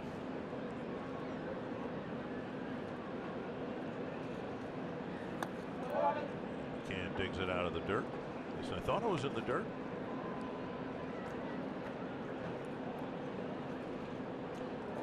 Jansen Visconti is the home plate umpire tonight. You don't dare call him replacement umpires. That has a different meaning. Fill-in umpire. Call-up umpire. Outside, 2-2. One thing I want to ask some of the players that we're seeing here, talking about minor leagues and such things. They've decided next year, and I don't know why they didn't do this years ago. Grossman takes. That's ball 3. But next year at AAA, they're going to use Major League Baseballs. And where they're sown, they use Rawlings baseballs down there now. But right, but they're going to use the Major League model ball. Right. And so what I want to ask the Cole Stewarts of the world, people like that, Grossman with a drive to right field. That's not going to be caught. Off the padding, and he's going to dig for second base, and he is in with a double. Another good night for Robbie Grossman. 2 hits and a walk. Well, Castellanos in right field played to Karen perfectly, just spun and threw the ball toward the infield side of second base. And Grossman, good hustle. So Robbie hitting this ball right on the line. It's a line drive against the wall. You see Castellanos spinning and throwing, and the ball toward the infield side. Robbie slides in safely. Leadoff double. Nice base running by Grossman, and now here is Austin. Down and away, ball 1. At any rate, I want to talk to Cole Stewart and Steven Gonsalves, some of the other pitchers who pitched with the AAA baseball this year, and find out how much of an adjustment it's been for them. But my goodness, you're asking people to make that last step to the big leagues, and the ball is different. See, I think the ball should be the same all the way to the minor leagues. Certainly, absolutely.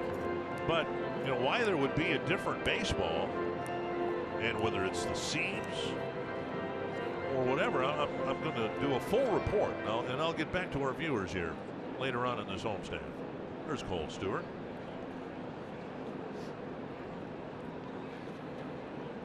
And now Austin has a 3-0 count. I know there's always been a huge difference between the college baseball and the Major League Baseball. Seams are higher on the college, at least they always have been. I know many years ago the minor leagues used to use Wilson balls, and in the big leagues with Rawlings baseballs. I know that from a fact with Jim Hughes, former roommate and former twin. He now works for Rawlings, and I went to actually winter meetings to discuss that, because Rawlings seams were higher. guys were going down getting blisters. They were completely different than Major League Baseballs, and now Rawlings is the official minor league ball. But it is a different ball. They're sewn differently than the big leagues. I think the big league ball is sewn in Haiti, I believe. Yes. No, Costa Rica. No. Costa Rica, and then the minor league ball is maybe in Haiti or somewhere else. It's not. They're not coming out of the same country. Still have 108 stitches, right? Yes. 3-1 to Austin. Astudillo on deck.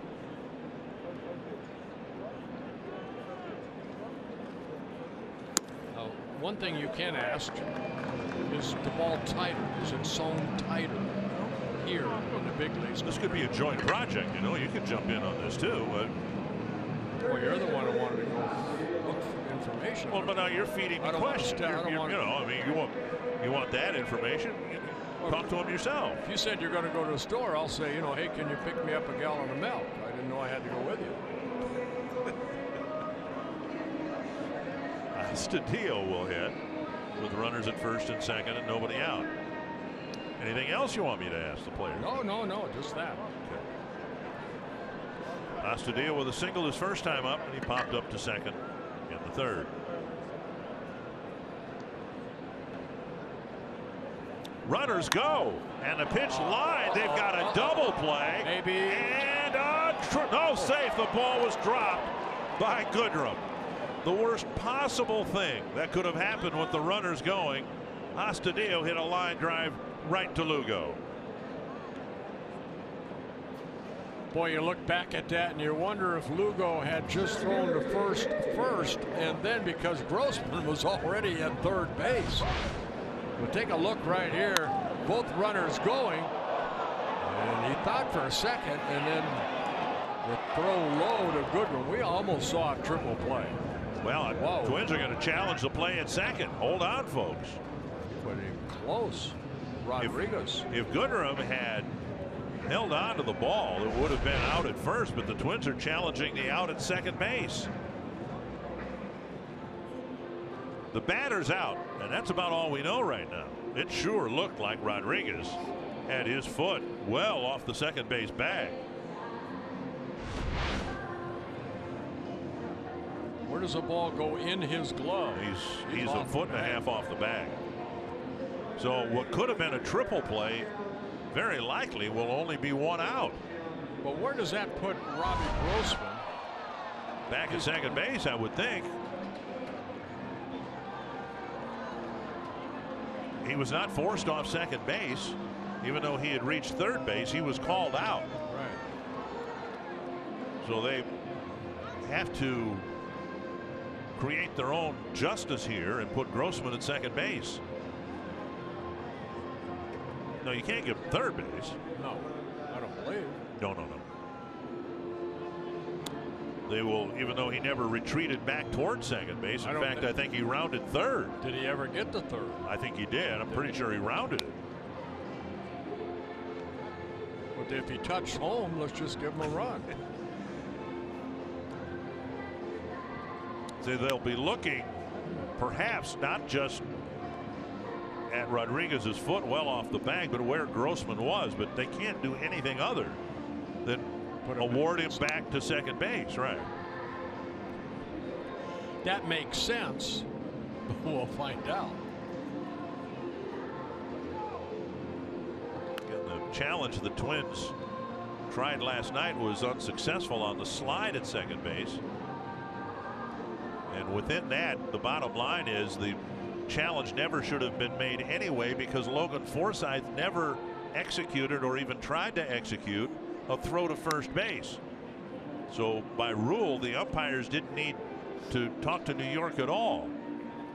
And then within that, Forsythe, if he had tried to throw to first base to complete the double play and fired it into the upper deck, the Twins might have gotten their double play.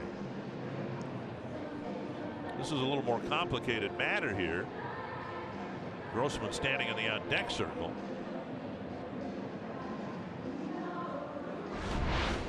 Well, they might be discussing what happens to Grossman right here. Now watch the throw again. And Rodriguez definitely was off the bag. Second base umpire David Rackley might have been closer to the bag than Rodriguez was. Austin safe at first because Goodrum dropped the ball. But there's no way that Rodriguez had his foot anywhere near the second base bag when he received the baseball.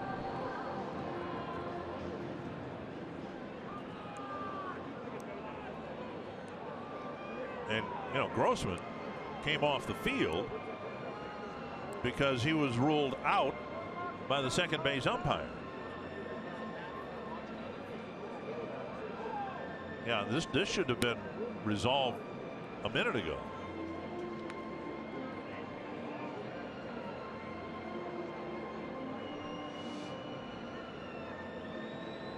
What could have been the end of an inning should result in the Twins still threatening to add to a 6-4 lead.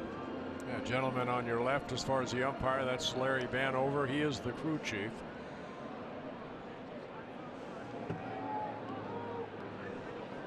David Rackley is the other umpire. He's the one who made the out at second call. Right, here we go.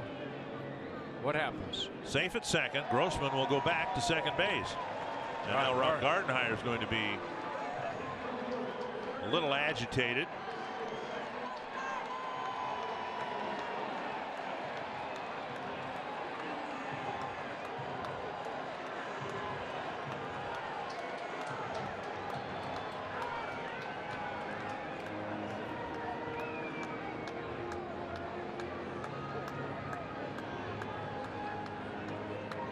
So the Twins will have runners at first and second with one out. All that really happened is Astudillo lined out. The sad part is the defense of the Tigers did not do the right thing. I mean, they had a triple play right there if they could have caught the ball and stayed on the bag. I'm just guessing, of course, but I would imagine what Gardy's questioning is how can you award Grossman back to second base when perhaps he even rounded third.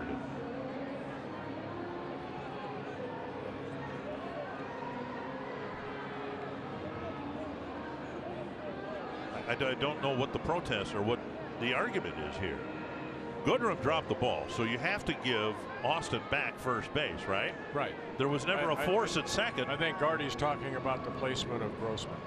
Where else would you put him if he's not out? Maybe that's what they're discussing.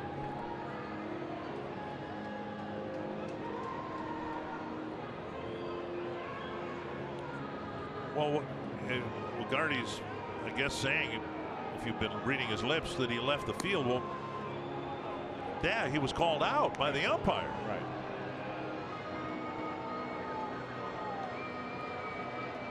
Dr. Wendelstedt now going over, getting into the conversation. And that won't help Ron Gardenhire, given his history with Hunter Wendelstedt.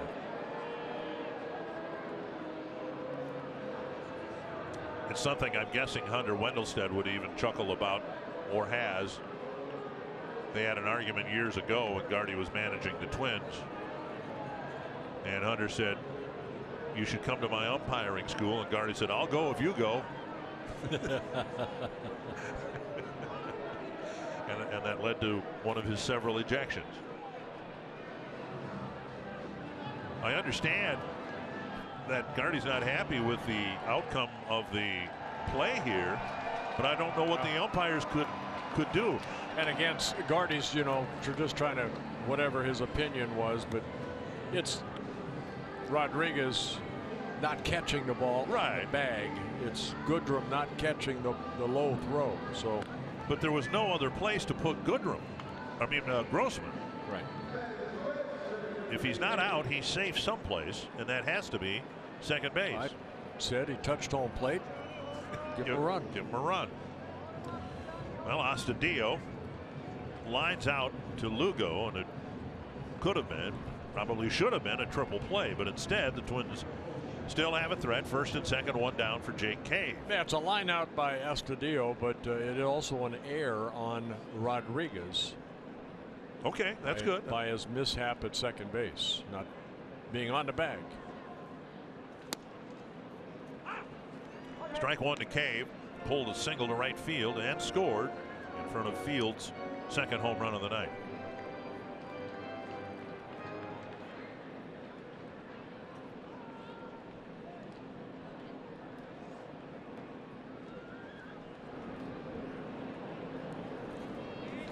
And now outside, 1-1.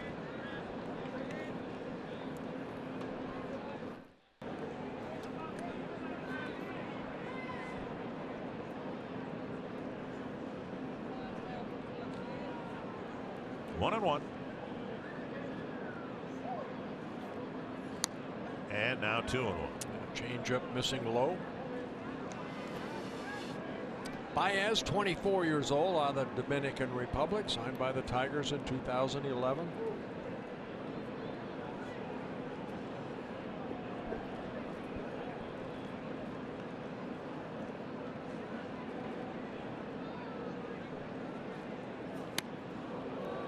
Two and two.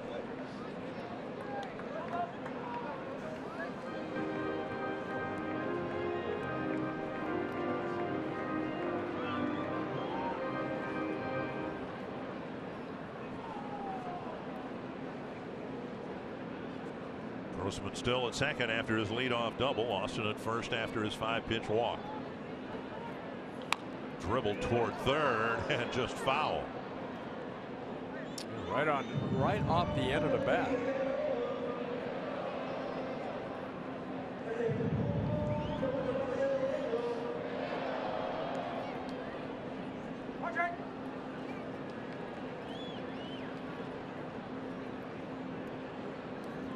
Trying to add to a 6-4 lead.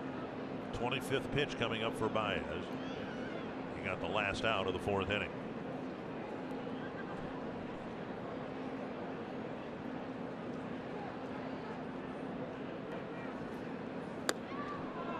Now 3-2. Sent the runners. Astudillo's at bat at the start of the at bat. They tried a little hit and run with that line drive that Astudillo hit to Lugo. Field on deck. He's already got 2 home runs. And Cave takes a walk, and now they're loaded up. Second walk for Baez in this inning. Time now for tonight's Coors Light refreshing finish. Johnny Field has taken 2 swings tonight, and they've both resulted in home runs. Yeah, in the second inning, he swung at the first pitch off of Boyd and put the Twins up at that time 4-1. And then a big 2-run home run off of Boyd coming in the 4th inning.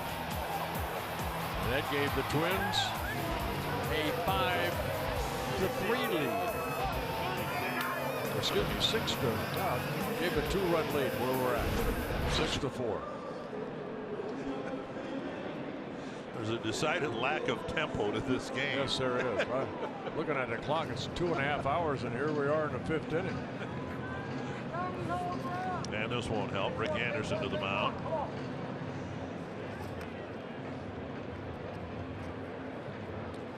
Field with a solo home run in the 2nd, the 2-run home run in the 4th, and now they're loaded up.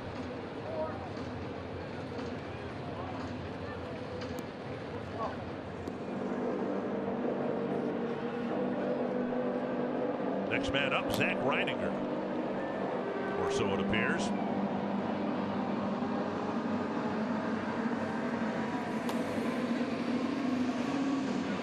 If this game is gone, the Twins would be well advised to get something out of this. Got a big break when the Tigers should have turned a triple play. They only got 1 out of it. And now Field. Away, ball 1.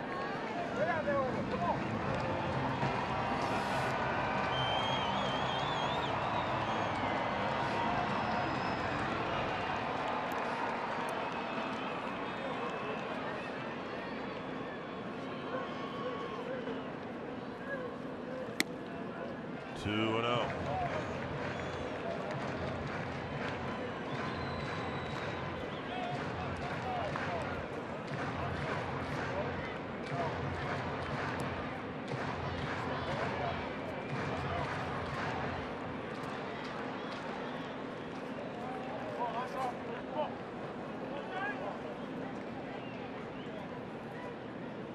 Oh, he got a pitch to hit, and he fouled it straight back. Sitting on a 2-0 fastball, he got it up and in, and he just missed it.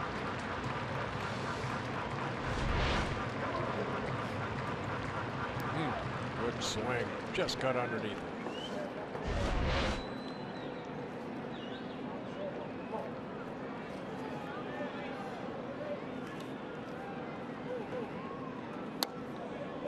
Over the inside corner. It's 2-2.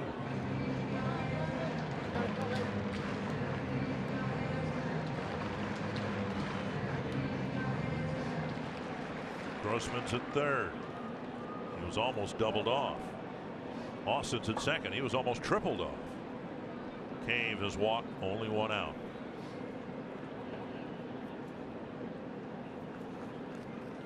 Swung on and missed a fastball. On the outside edge, 2 down. That'll bring up Jimenez. Perfect fastball right there. Baez picking up his second strikeout. Fastball down and away. Perfect spot. If the Twins were down 6-4, we might see a pinch hitter here, but they are up 6-4.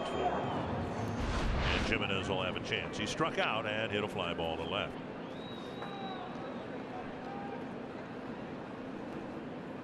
Foul back. Twins would have pinch hitting options. Kepler and the switch hitter Adrianza to hit from the left side.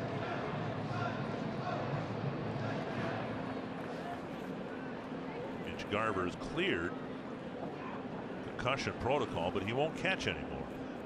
So Twins would have to make their catching move. And they actually have 2 of them. They have Juan Gratterall on the team too. At any rate, it's 1-1 to Jimenez.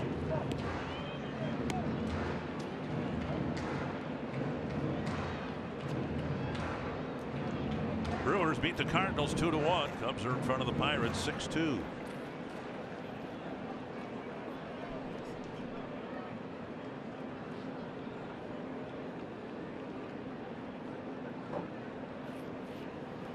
One and 1 to Jimenez. Now 1-2.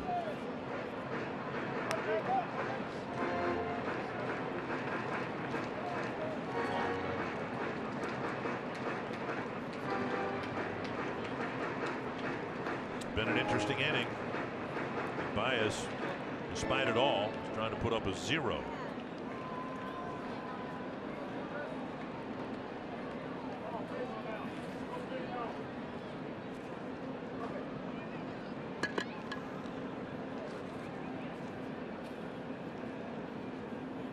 Jimenez with a base hit to left. Grossman scores. Austin right behind him, and Jimenez comes up with a big 2-out, 2-run single. Well, it looked like Baez left the fastball middle in, and Jimenez opened up quickly and picks up a couple RBIs.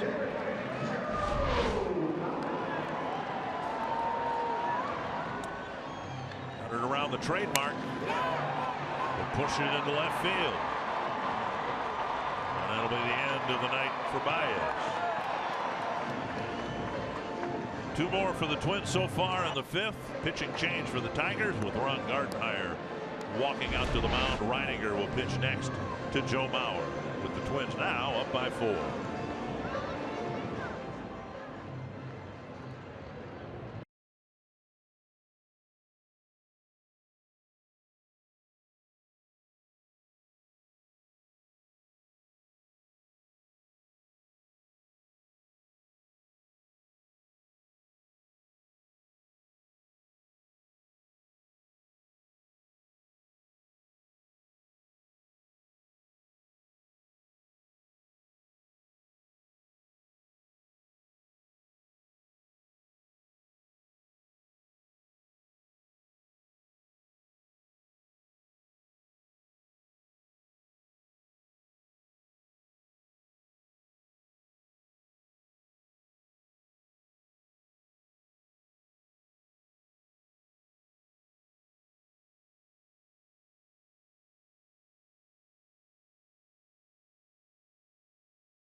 And our showstopper, how about this guy, Jake DeGrom for the New York Mets. 8 innings of shutout baseball, 10 more strikeouts, lowers his ERA on the season to 1.70. Now that ERA is more than a half a run better than anybody else in the National League. He now has 269 strikeouts on the season, 24 consecutive quality starts to end the season, and he dropped the ball and said, how about that for Cy Young? Give me a chance, boys. What do you think? Yeah. Wow. Clearly the best pitcher in the National League, and there's some competition with Scherzer and others, but my goodness. DeGrom, even though he hasn't piled up the wins, should get the award, I would think. Reininger coming in for the Tigers for the 16th time. Yeah, Reininger with a fastball in the mid-90s. Slider, curveball, changeup, all 4 pitches. Down and in, ball 1 to Mauer, 1 for 3. A little pop fly single in the second, then he hit one on the nose for an out in the 4th.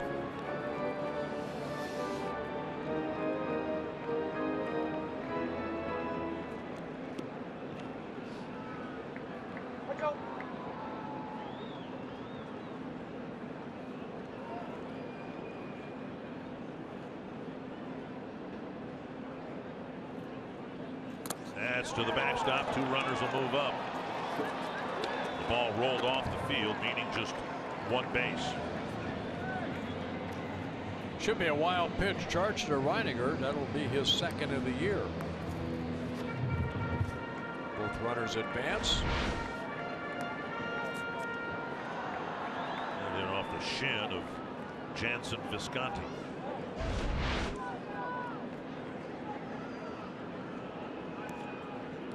Now they will intentionally walk Mauer to get Polanco up with the bases loaded.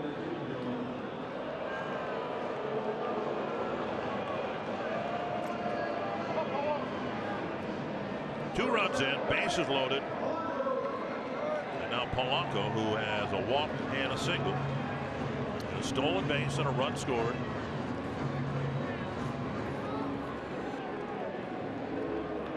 Chance here to break the game wide open. Twins have scored in every inning but the 3rd.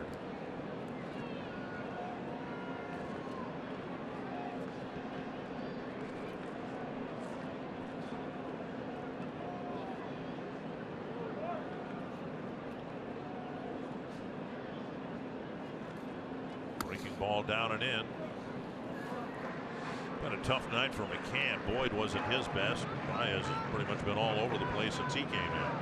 Yeah, Reininger, a guy that started in AAA, 4 different stints with the Tigers this summer. Got recalled on September 9th. 25 years old.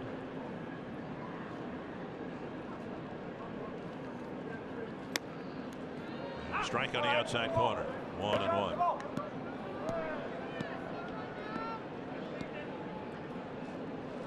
He was 2.5 hours old.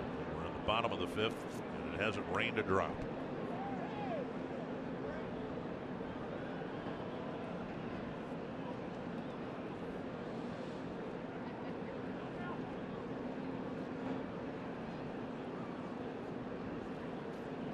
Off the outside edge, and it's 2-1. He missed a couple times with that curveball for ball 1, and then right there got the fastball over.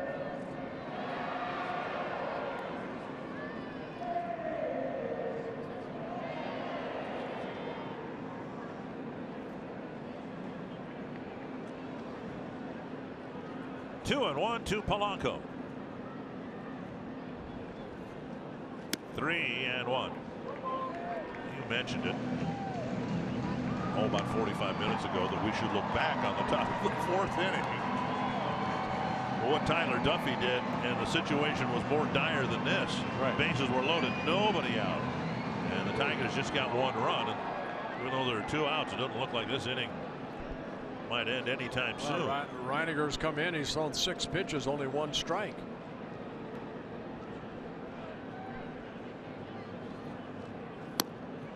And there's another one. The intentional walk to Mauer cost him just 2 pitches because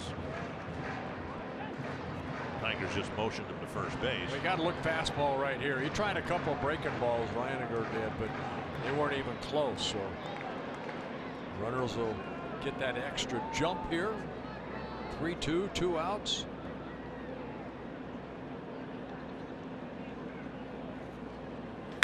To the gap in left center field. And all the way to the wall. It'll clear the bases, and Polanco's flying to third. 3 runs batted in on Polanco's triple. You know what? You look at the pitcher out there. He's unable to get a breaking ball over. You have to go 3-2. He's going to throw me a fastball. Exactly what Polanco did, and he didn't miss it. Fastball away, took it the other way, and Jones, who can cover a lot of ground, could not catch up to this one. So Polanco with that 3-run triple. It's his 3rd triple of the year. 40 runs batted in less than half a season. And now Forsythe. Strike 1.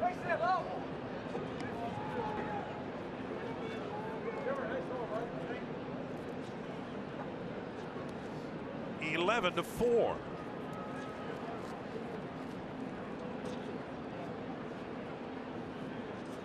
And all it could have been, because back when Astudillo batted, it looked like he lined into a triple play. The Twins wouldn't have scored at all.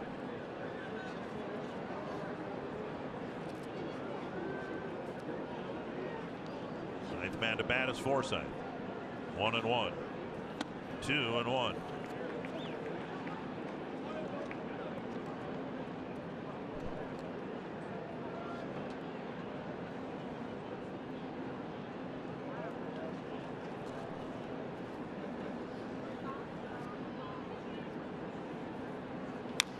Ball tap foul.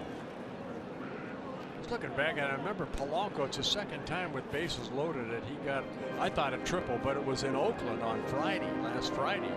He had the 3-run double.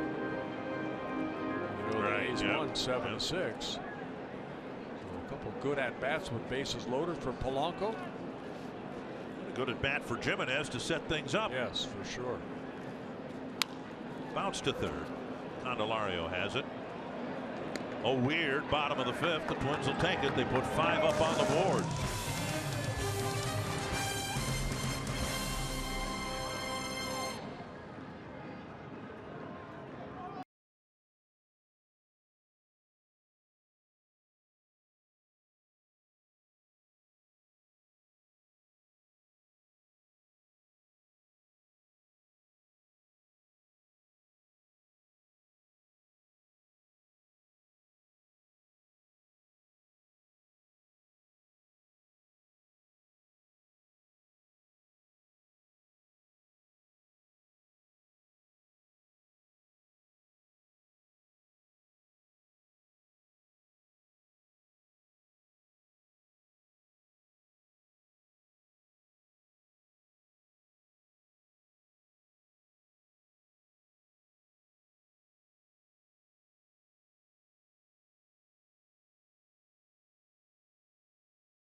Twins leading 11-4.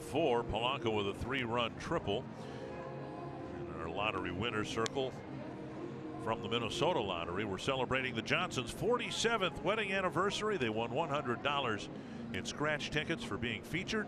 Congrats. Are you game? Say I'm in. Just 3 more years to go. Big golden wedding anniversary. a long half inning for the Twins, so they will get Tyler Duffy out of the game and bring Andrew Vasquez into it. Yeah, good job by Tyler Duffy. Got out of that situation in the fourth, and then only a walk in the fifth. 2 shutout innings. Vasquez making just his 7th major league appearance. September call-up.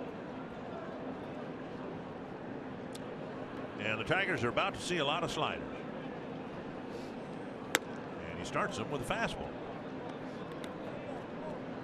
Ronnie Rodriguez with a bunt single his last time up. Tigers got one in the fourth, had a chance to open it up. Bases loaded, nobody out. And thanks to Duffy, they only got 1 run. There's that curveball right there. He'll throw it at any time. Started the season down 3 different teams, single A, double A, triple A this year in the minor leagues for the Twins. Great earned run average. Curveball misses. You call it a curve and I call it a slider, but yeah, same thing, breaking ball. Slider to me is tighter. His is pretty big. Okay. So to me that's a curveball. Well, you should know, right? See, right there. Yeah. I'm trying to relate, what I had in high school. Now Ron Guidry had a slider. Yeah. Okay. Steve Carlton had a slider. That's a curveball. Okay. It's a bigger break. All right.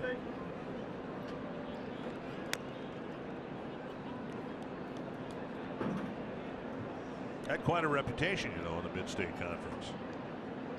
Had nothing to do with baseball. I was going to say, you want to talk about it? You still getting counseling help? Chop foul. 2-2. Vasquez, 25 years old, signed by the Twins in 2015.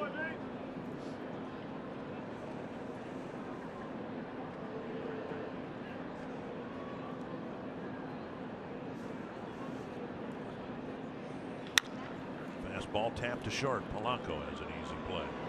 Ooh, and he flew down the line. Rodriguez narrowly thrown out. 1 down. Joe Mauer and the Twins wrap up the season, a 4-game series against the White Sox Friday, and then Saturday and Sunday it's Fan Appreciation Weekend presented by Caribou Coffee, as the first 30,000 fans get a Twins stocking cap on Friday and Saturday night. Sunday is Kids Appreciation Day. The first 10,000 kids 12 and under get a TC Trapper cap. You can get your tickets today at twinsbaseball.com. Strike 1 to Candelario. Well, I go back to Rodriguez. Good hustle down that line, even though it was a ground ball to short. That's what Ron Gardenhire wants to see. Paul Mahler's talking about Jake Cave, his hustle. That's what you want to see no matter what the scoreboard says. And Tigers are down by 7. You still run it out. 1-1 from Vasquez to Candelario.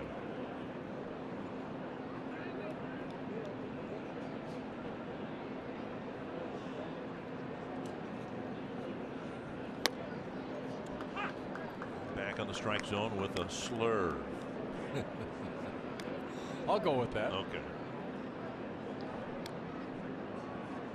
Now, do you call Taylor Rogers breaking ball a slider? Well, but he's got 2 of them. I mean, I'd say the quicker one obviously is a slider. Check swing, no.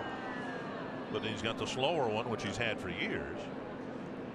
Just tightening up on the curveball. Yeah.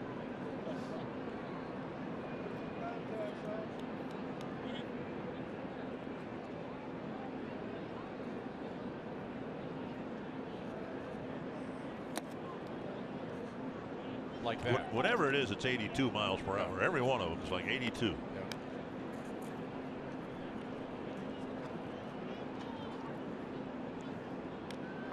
No free passes here. Make him swing the bat. Full count to Candelario. He walked in the first and again in the fourth. And he got him on the breaking ball. And you see how much he likes that breaking ball. He'll throw it 3-2. It's a 7-run lead. It's almost tells me he has more confidence in that than he does with the fastball. And you got to swing at it because If he didn't swing at it, it looked like it was going to hit the corner. Vasquez picks up a strikeout. Okay.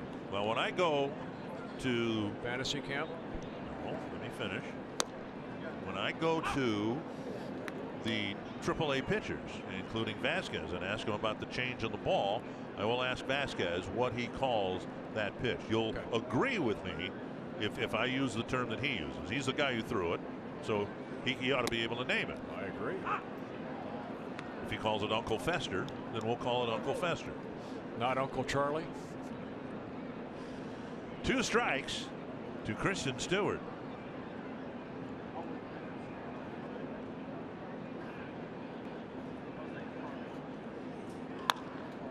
Flip to Astudillo, who makes the catch before the ball could get into the hole. And Vasquez has a 1-2-3 6th inning.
Catch, getting a little grief from Derek Shelton.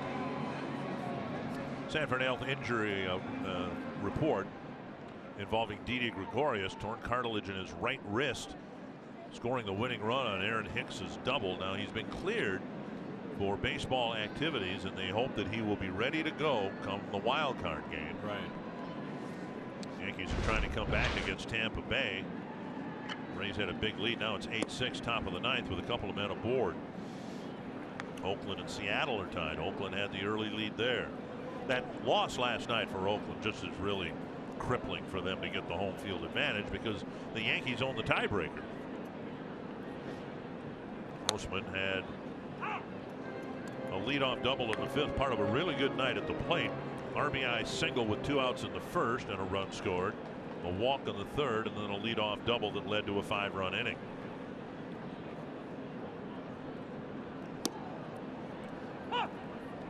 Breaking ball for a strike.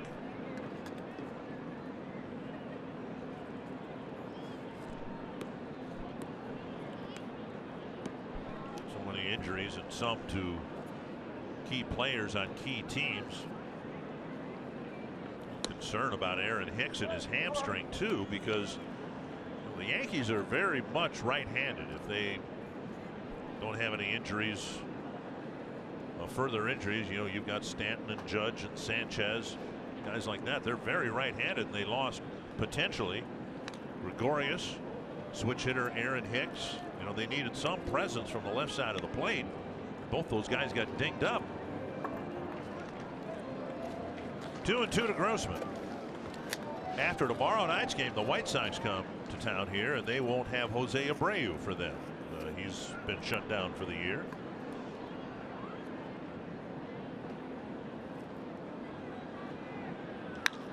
Hits to left field, carrying pretty deep. Stewart backpedaling on the track, makes the catch, one away. Join Fox Sports North at Oktoberfest, Saturday, October 6th, 2 to 11 p.m. You can watch the Wild home opener against the Golden Knights on 2 jumbotrons. Enjoy German beer hall and interactive games.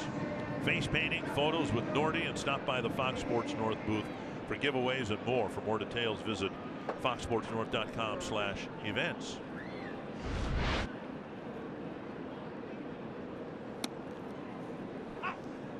Strike one to Austin. Took a walk without swinging the bat in the 5th, taking ball or strike one here. Significant only because back in the 3rd inning he seemed to hurt his hand swinging. Took one swing after that, hit a fly ball weakly to left. Hit a home run when his hands and everything else were feeling just fine in the 1st inning.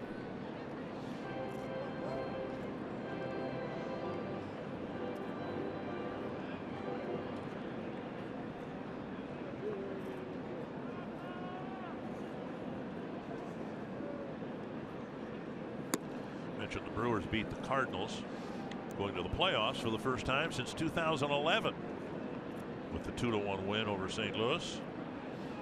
Boy, the Cardinals were getting close, and then they've just kind of took back pedal. Lost 3 in a row now.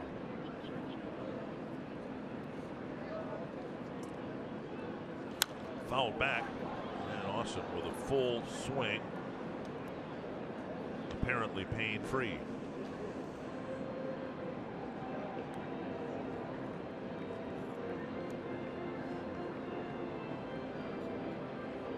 Astudillo on deck.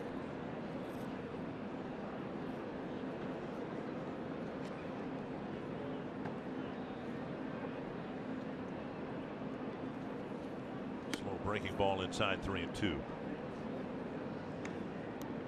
Both starters, Matthew Boyd and Jake Odorizzi, were knocked out in the 4th inning.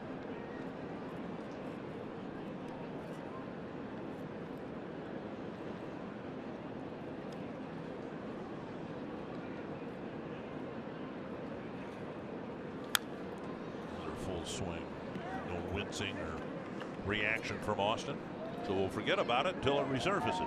Yeah, Odorizzi getting a no decision, and Matthew Boyd still the pitcher of record right now in the loss column.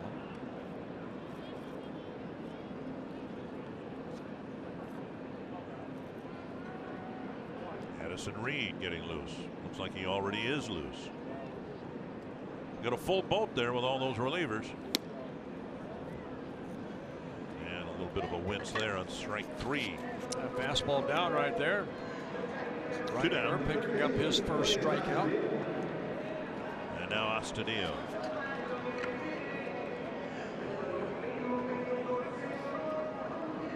Two pivot points in this game. First came in the top of the 4th when Duffy came in, bases loaded, nobody out, and gave up just 1 run. The other pivot point was in Astudillo's last plate appearance. Twins had runners at 1st and 2nd, and they sent the runners.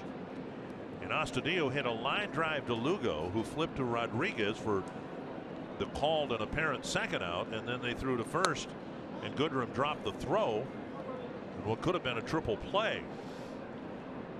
I think of all the hitters we've seen with the Twins right now, this guy you could do a hit and run with in a heartbeat. And that's, yeah. There's a reason why they sent the runners, because if it's a strike, he's going to put the ball in play. And he gets a bleeder to left, a base hit. His 2nd hit of the ball game. A 2-out single, and that'll get Cave to the plate.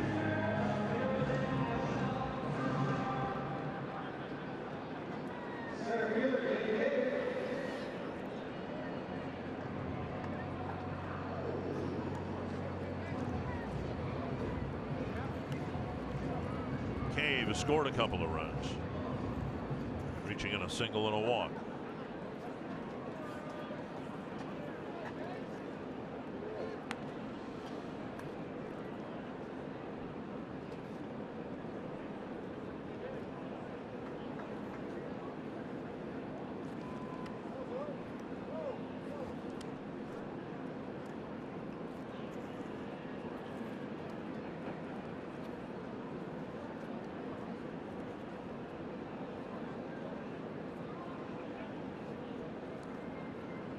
Off the plate, ball one.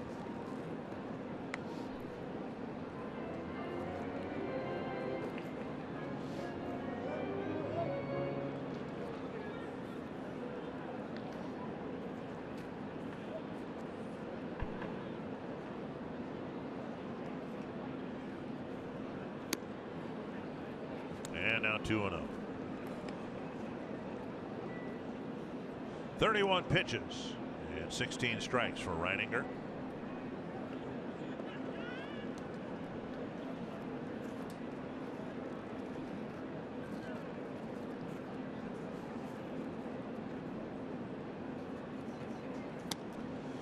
Check swing 3-0. Rays hung on by their fingernails. They beat the Yankees 8-7. So Oakland has a chance to get back the game that they lost and get back to a game and a half of the Yankees.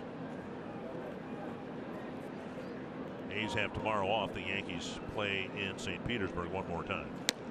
And now a strike, 3-1.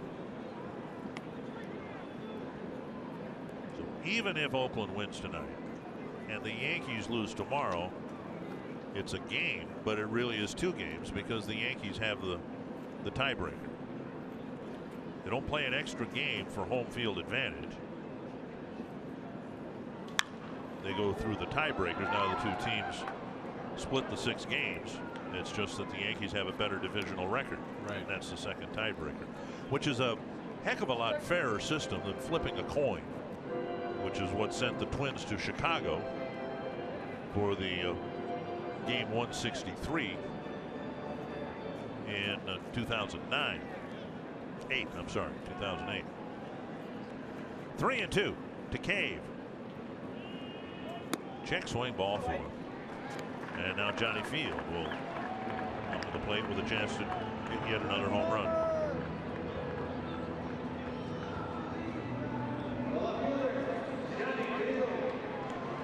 A lot of walks in this ball game. Twins have walked 6 Tigers, and with the intentional walk of Joe Mauer, 5 Twins have taken a free base. Field with a solo home run in the second, a 2-run home run in the fourth. And fittingly, even his home run took a while. It was originally ruled a double. It had to be reviewed. And everything that's happened in this game has happened at a snail's pace.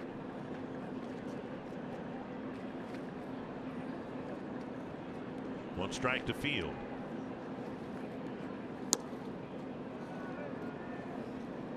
One and one.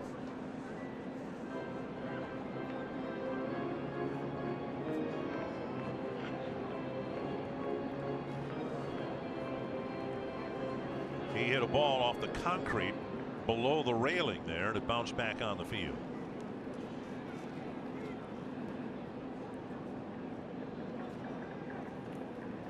Breaking ball floats over the outside edge.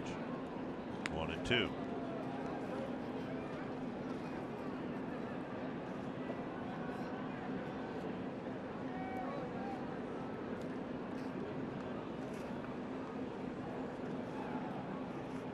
Two more out there.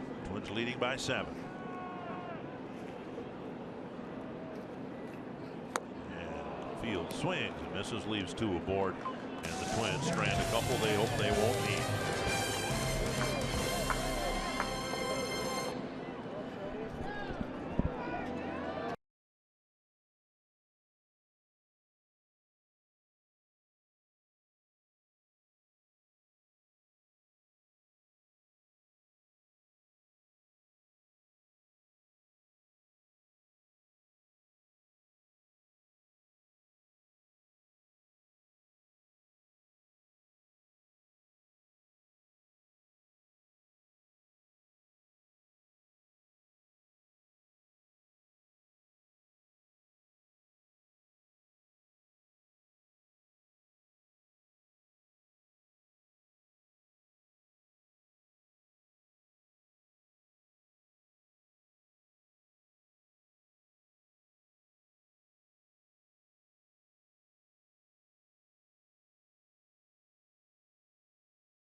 Story of the game. Well, the Twins added 2 right off the get-go off the bat of Tyler Austin, but then Johnny Field, not only 1 but 2 home runs in the ball game, has driven in 3 of the 11 runs the Twins have put on, and a big 5-run 5th inning. Good 2-out inning by Chris Jimenez, and a couple batters later, Jorge Polanco cleared the bases with a 3-run triple. And the Twins have that 11-4 lead.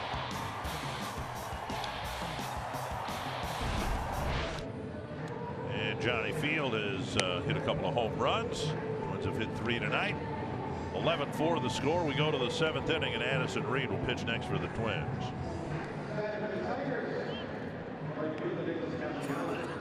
Numbers for Addison Reed, making his 55th relief appearance. 55 innings pitched, 63 hits allowed, 15 walks, 3 intentional, 43 strikeouts. Well, unless this game goes completely kaflooey, Tyler Duffy's going to get the win here, wouldn't you think? He should, yes.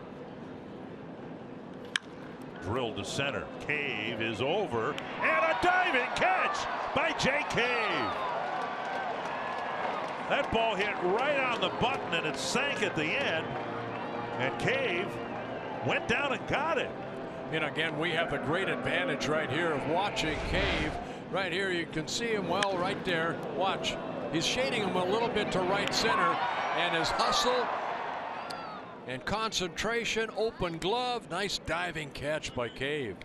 1 down, 1 quick out, and now Nico Goodrum. Goodrum drove in a run with a single back in the 3rd inning when the Tigers tied the game. And Reed starts him inside, ball 1.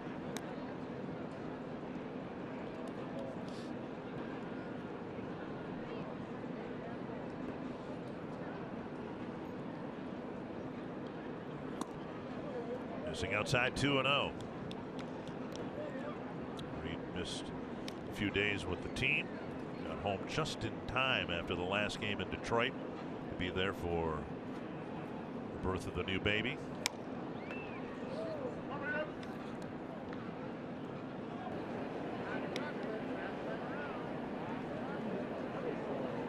Three and 0 to Goodrum. Hitting the outside corner.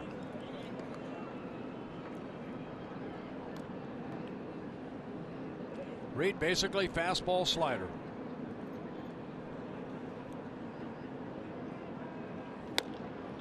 Peppering that outside corner, back-to-back fastballs, that one at 90.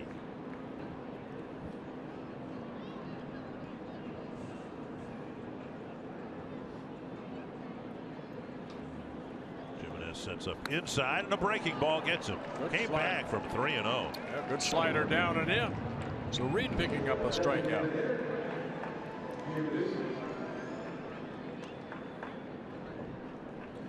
Replay brought to you by Carrier. Goodrum swinging at ball 4. A good tight slider right there by Addison Reed. And now Jim Adducci.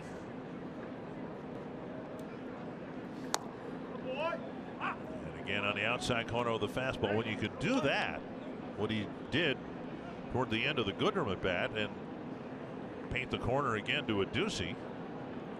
90 miles per hour is plenty. Just off the plate, 1-1.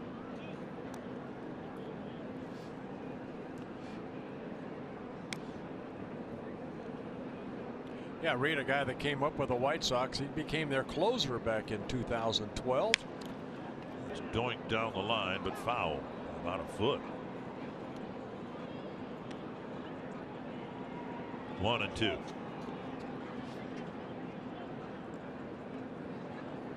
Reed saved 69 games, a couple years for the White Sox, and then went to Arizona. Also spent time with the Mets.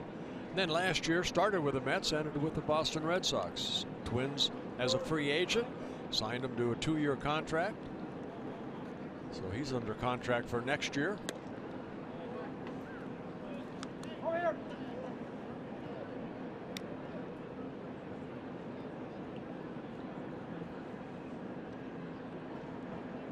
People are interested how the free agent market is going to play out this year. So interesting developments last year. Some really good players were left on the sidelines, like Mustakas, Lance Lynn, people like that.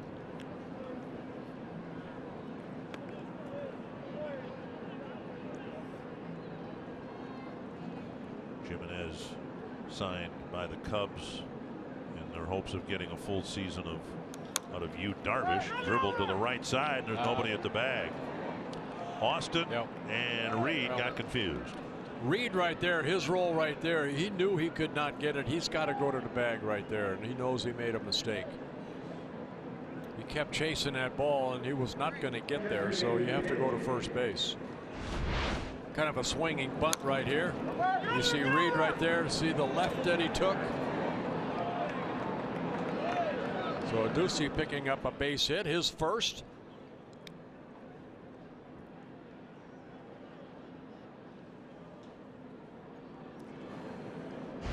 So with 2 outs, a base runner, and now James McCann.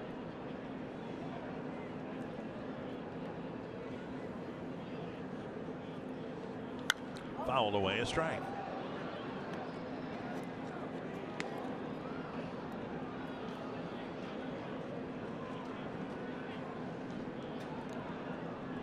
Hands reached his last 2 times up.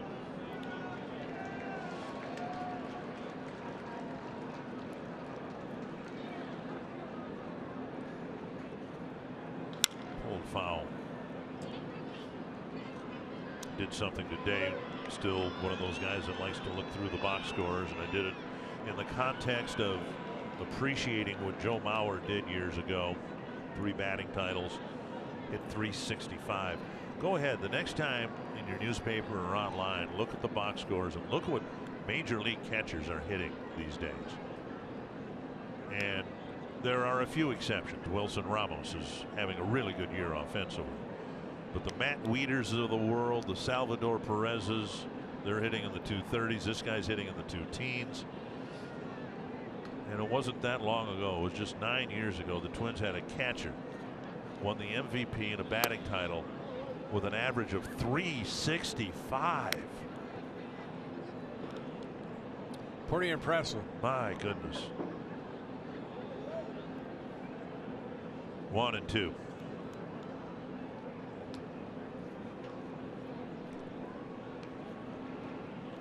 Poke to right.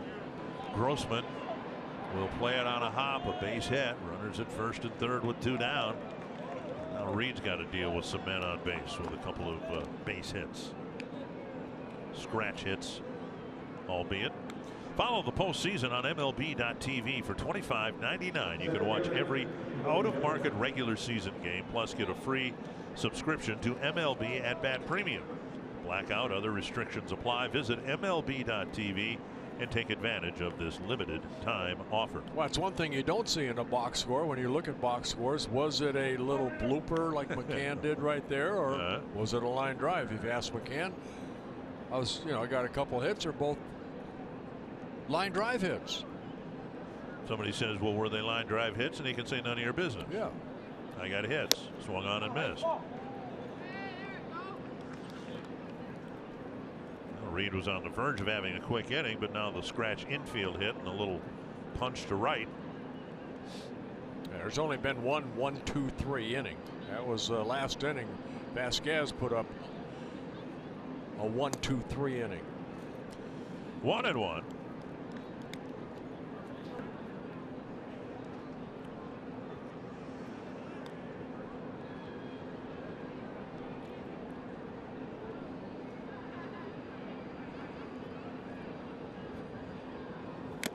And now 1-2. See how it plays out here, but at some point the Twins might try to get Aaron Slegers into a game. Slegers has not pitched since July. And the assumption Reed can get out of this. See who pitches the last 2 innings. Tapper to short. Polanco flips to Forsythe. That takes care of it. A couple of 2-out singles do no damage. And it's a scoreless 7th.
tonight clinch their first postseason berth since 2011. Here's the history-making final out.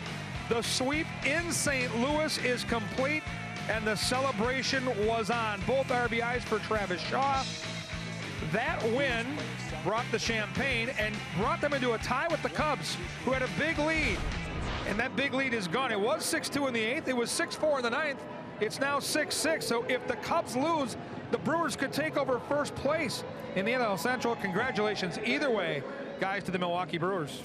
Absolutely. Christian Yelich was walked 5 times tonight by the Cardinals. They wanted nothing to do with him.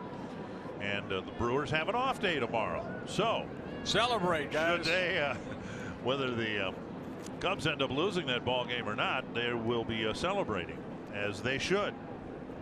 Well, Buck Farmer coming into the ball game, making his 64th relief appearance. And a sharp base hit for Jimenez. He's got a couple of knocks. He's greeted by Jimenez's second hit. Farmer in his 5th season with the Tigers. First season he's been with them all season long, up and down the last 4 years. Fastball, slider, changeup. See the walks to innings pitched very high, 41 walks in 66 in the 3rd innings pitched. Does have 57 strikeouts. Here's Mauer. And strike 1. 1 for 3. He was intentionally walked and scored in the 5th inning.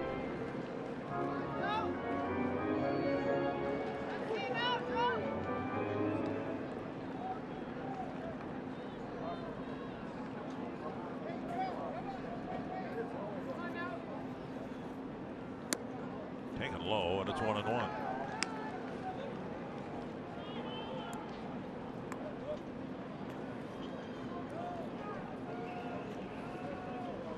Farmer, 27 years old, signed by the Tigers out of Georgia Tech back in 2013. Swung on and missed. Good sinker right there. 1-2.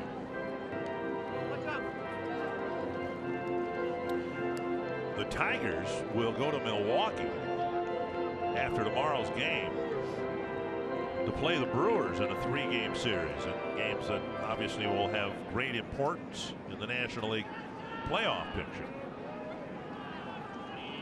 1-2.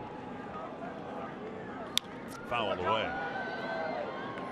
So whether the Cubs lead by a game or whether they're tied with the Brewers, it'll all go down to the last weekend, and the Tigers will have a say based on how they play against the Brewers as to who the wild card teams are, who the National League Central team is. But the Brewers are in.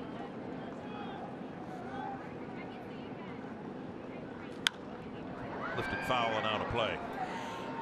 And the Cubs stay home and play the Cardinals. Yes, and the Cardinals, their playoff hopes are flickering. Right. Then you got the Rockies, who might pass the Dodgers. Arizona leading the Dodgers 3-2 in the 4th. And Colorado might win tonight. It's top of the 9th inning, and they are leading 14-0 over the Phillies. Driven to the gap in left center, and Stewart has it come back to him. Out number 1. Second time that Mauer's hit a laser to left for an out.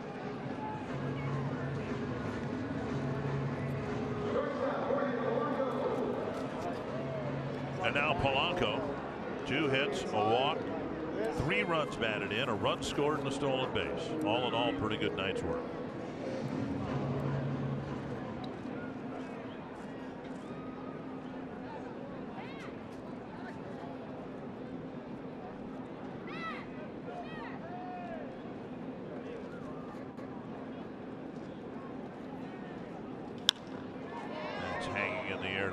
Stewart comes in and has to make a quick burst at the end to make the catch. 2 down.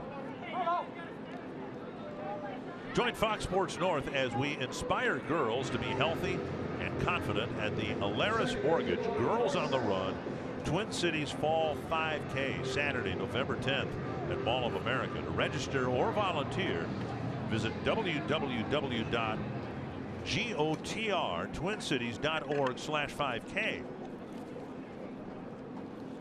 Here's Forsythe looking for his first hit. The spiral downward continues for Logan. Got the Oakland series off. Just finding the hits hard to come by. Yeah, Forsythe only one without a hit here tonight, so he's due. Twins have 13 hits on the board, 11 runs.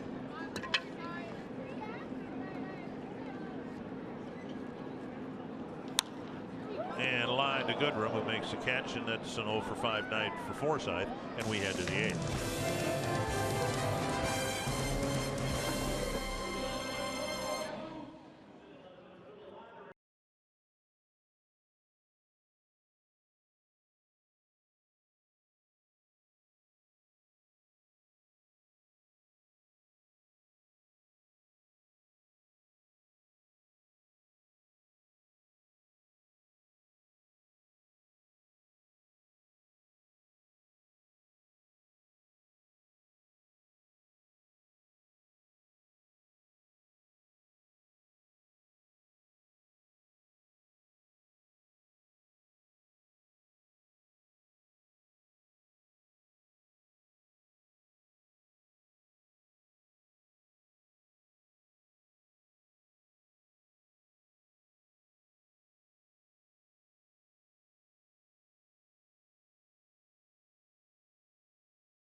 With your Mall of America Studio Sports Update.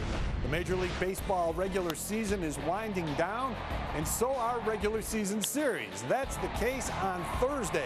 Join us Thursday night at 6:30 p.m. when the Tigers and the Twins get ready for action at Target Field. Yeah, Twins hope to win this game, obviously, and then hope to complete a series win tomorrow. John Curtis is in to pitch for the Twins in the 8th inning. And we'll get our Twins debut for Walt Gratterall, who's behind the plate. Yeah, Curtis making his 7th relief appearance. He's worked only 4 1/3 innings, given up 4 earned runs, 4 walks, 5 strikeouts. Strike one. Glatterall has major league experience with the Los Angeles Angels of Anaheim. Poke foul, now 2 strikes.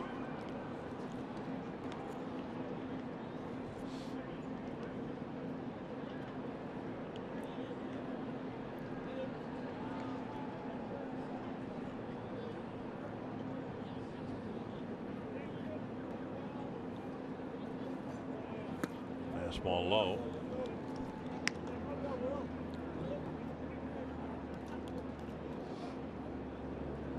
Curtis last year came up, made his major league debut in late August, led 9 relief appearances for the Twins. Started the season down in AAA, then got called up for about 3 days back in late April. Sent back down and then recalled September 3rd. 2-2.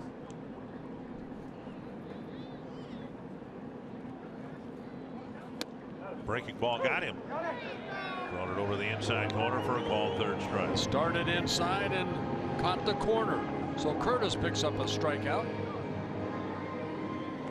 1 down, and now Ronnie Rodriguez. Tight rotation. Looks like a fastball. Caught the box. Rodriguez with a bunt single. Now a high fly to right center. Grossman's there, 2 down. This copyrighted telecast presented by authority of the Minnesota Twins and may not be reproduced or retransmitted in any form, and the accounts and descriptions of this game may not be disseminated without the express written consent of the Minnesota Twins, LLC.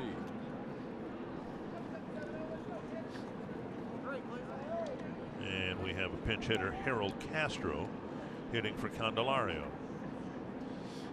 Castro last night got his first major league hit, stole his first major league base, and also scored his first major league run. And the hit was a big one. It started the rally that brought the Tigers their 4 runs. Twins had a 1-0 lead through 7, and then Castro got a base hit. Right center field, chased by Grossman, but he's there. And Curtis has a quick 1-2-3 inning, something that's very much appreciated.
The bottom of the 8th. Stay with us directly after the game for Twins Live, presented by CenturyLink. We'll take a look at the big night for Johnny Field. We'll take a look at the big 5th for the Minnesota Twins, and we'll look for some clues for tomorrow. Who's going to be pitching? Paul Mauder might have some answers inside the manager's office. He doesn't know. There'll be an opener. There'll be a primary guy. Jack Morris is on pins and needles. We'll find out in the postgame, guys, after this Twins win.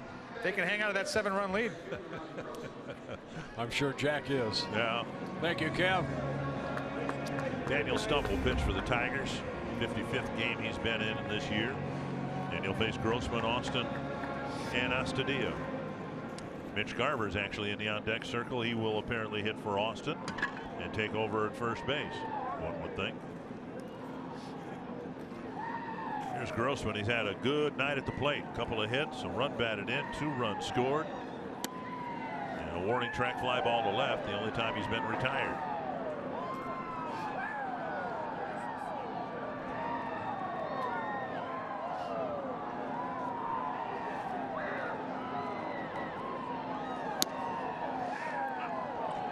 And a strike.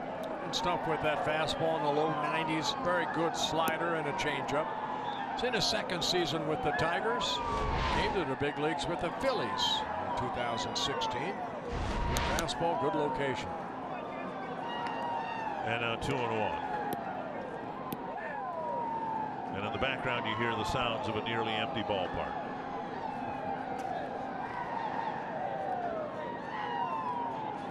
A high fly to left. And Stewart comes in and makes the catch, 1 away. Play the new Vikings scratch games from the Minnesota Lottery. With a top prize up to $100,000, it pays to be a fan. 1 down, and that'll bring up Mitch Garver. Garver wasn't ever officially, I don't think, put on the concussion disabled list because it's September, but he did suffer a concussion taking a foul tip on the mask on the road trip and was sent home. Talked to him today and he's feeling much better. Won't catch anymore this year. Yeah, but it's a big at bat right here. At least he's back out playing. I would think that we can expect to see him a game or two, maybe as a designated hitter, maybe even as a first baseman. 1-0.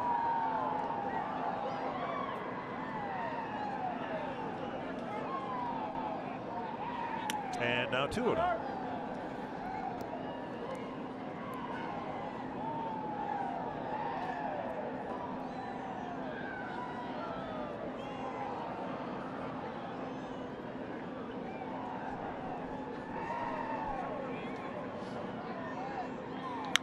High fly near where Grossman's ball was hit.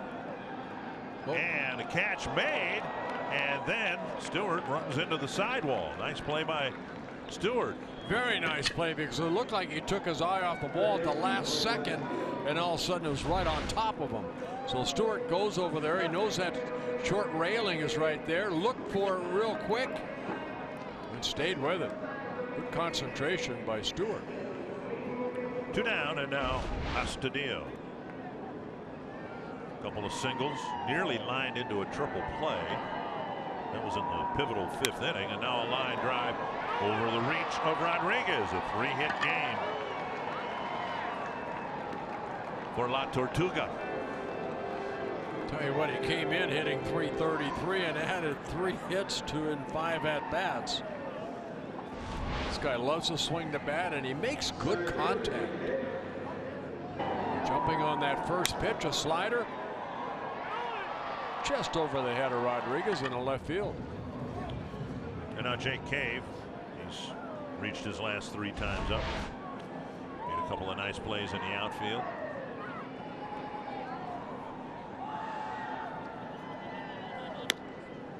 Up and in, ball 1.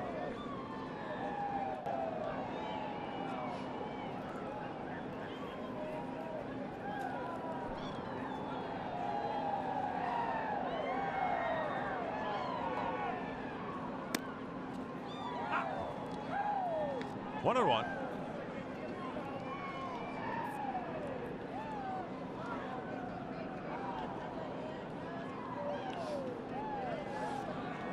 And Belial is loose. He might get the 9th inning. Swung on and missed. It's 1-2. Well, when's the last time Matt Belial's been in a game? Been a long time.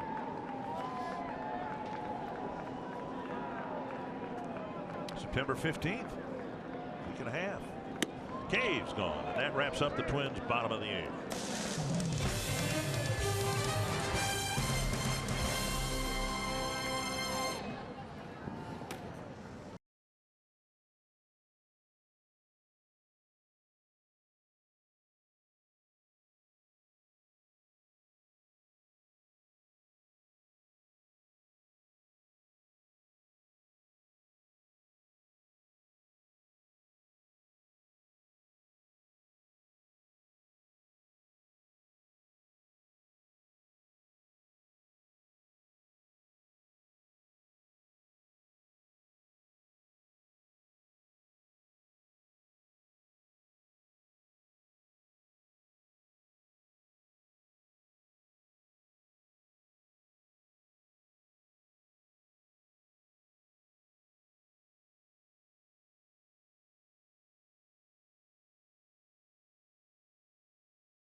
Twins in front comfortably. Matt Belisle coming in to try to get the last 3 outs. Trying to even the series in a game apiece.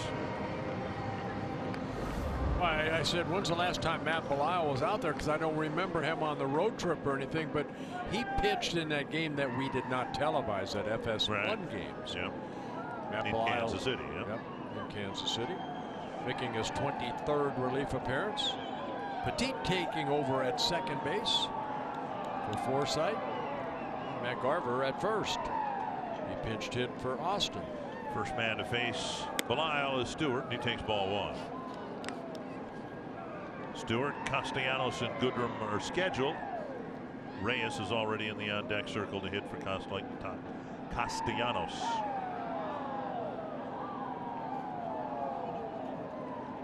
Swung on and missed 1-1.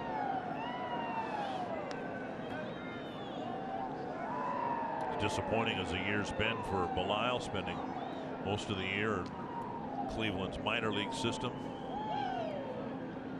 Had some shoulder issues with the Twins. He says he wants to come back and play again next year. Well, he kind of changes delivery too, going more sidearm like that. And that sore right knee that put him on a disabled list too. So kind of dropping down. Good fastball right there. More location than the velocity.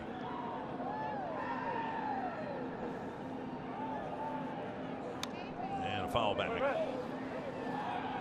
Yeah, Matt's been playing baseball a long time. Signed by the Braves back in 1998. Came up with the Reds in 2003. Twins are his 6th different team to play for. Of course, he played for the Twins last year a little bit. Was a closer for a while. It's hard to left. But Johnny Field is there, 1 away. Twins off-season baseball camps are back and presented by select Heartland Chevy dealers.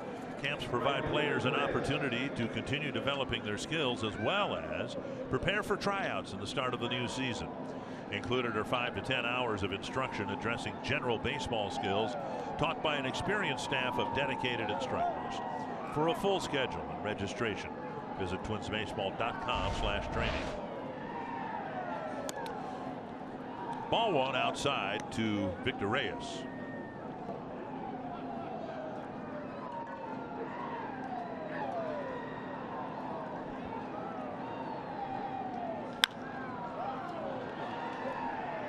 Hit an empty seat. 1-1.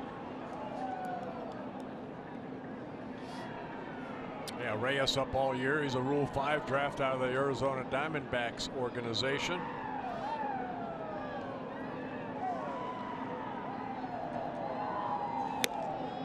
One and 2. Good slider right there by Belisle. He's got a little over 200 at bats, and that's not enough to make it a guarantee he'll be with the Tigers next year. The Rule 5 restriction. Ooh, came right in front of Goodrum. And almost got Ron Gardner there. The Rule 5 restriction, that means you have to be with the big league club, expires after 1 year. Right. A lot of physical tools for Reyes, and it might be that he'll be playing for Doug Minkiewicz at AAA next year. 1 and 2.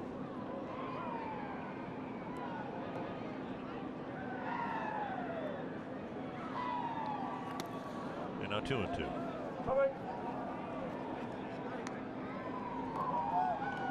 You can only look at minor league numbers, seeing if there's something in this young man Reyes out of Venezuela. A .298 minor league hitter in 6 seasons with the Braves and the Diamondbacks. Given where the Tigers were, right, not a bad pickup. No. Got a chance to get a. Looks very athletic. He got a lot of speed.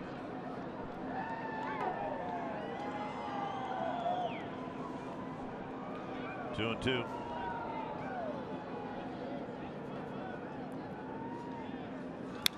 Another foul.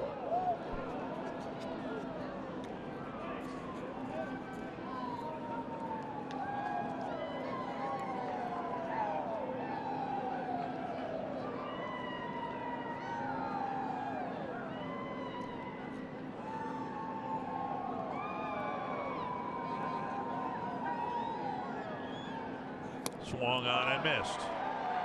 And Belisle gets a strikeout and the second out of the inning. And great location right there. Reyes fouled off some pitches, but look at the location. Look where the catcher's sitting right there. And now Nico Goodrum. Tigers have 4 runs, and Goodrum again drove in one of them. 3 strikeouts and an RBI single in the third. Down and in.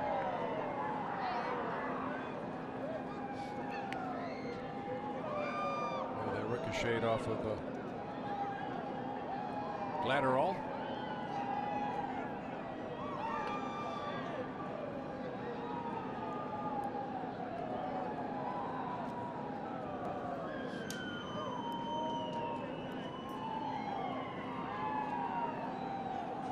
Swung on and missed, and it's 1-1.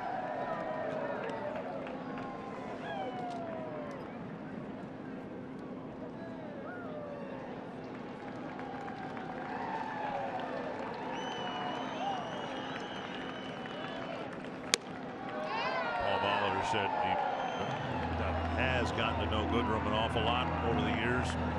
Had no idea he was that vindictive to do so much damage against his former team. 1-2. Chopper right side. And Garver to the bag, and the Twins have evened the series, convincingly winning 11-4. Good offensive night. Starters for both teams did not fare too well, but the Twins bullpen did a very, very good job after Odorizzi left the ballgame. Polanco with a big bases clearing triple. Anthony, the Twins needed a win. Disappointing ball game last night, but Tyler Dunn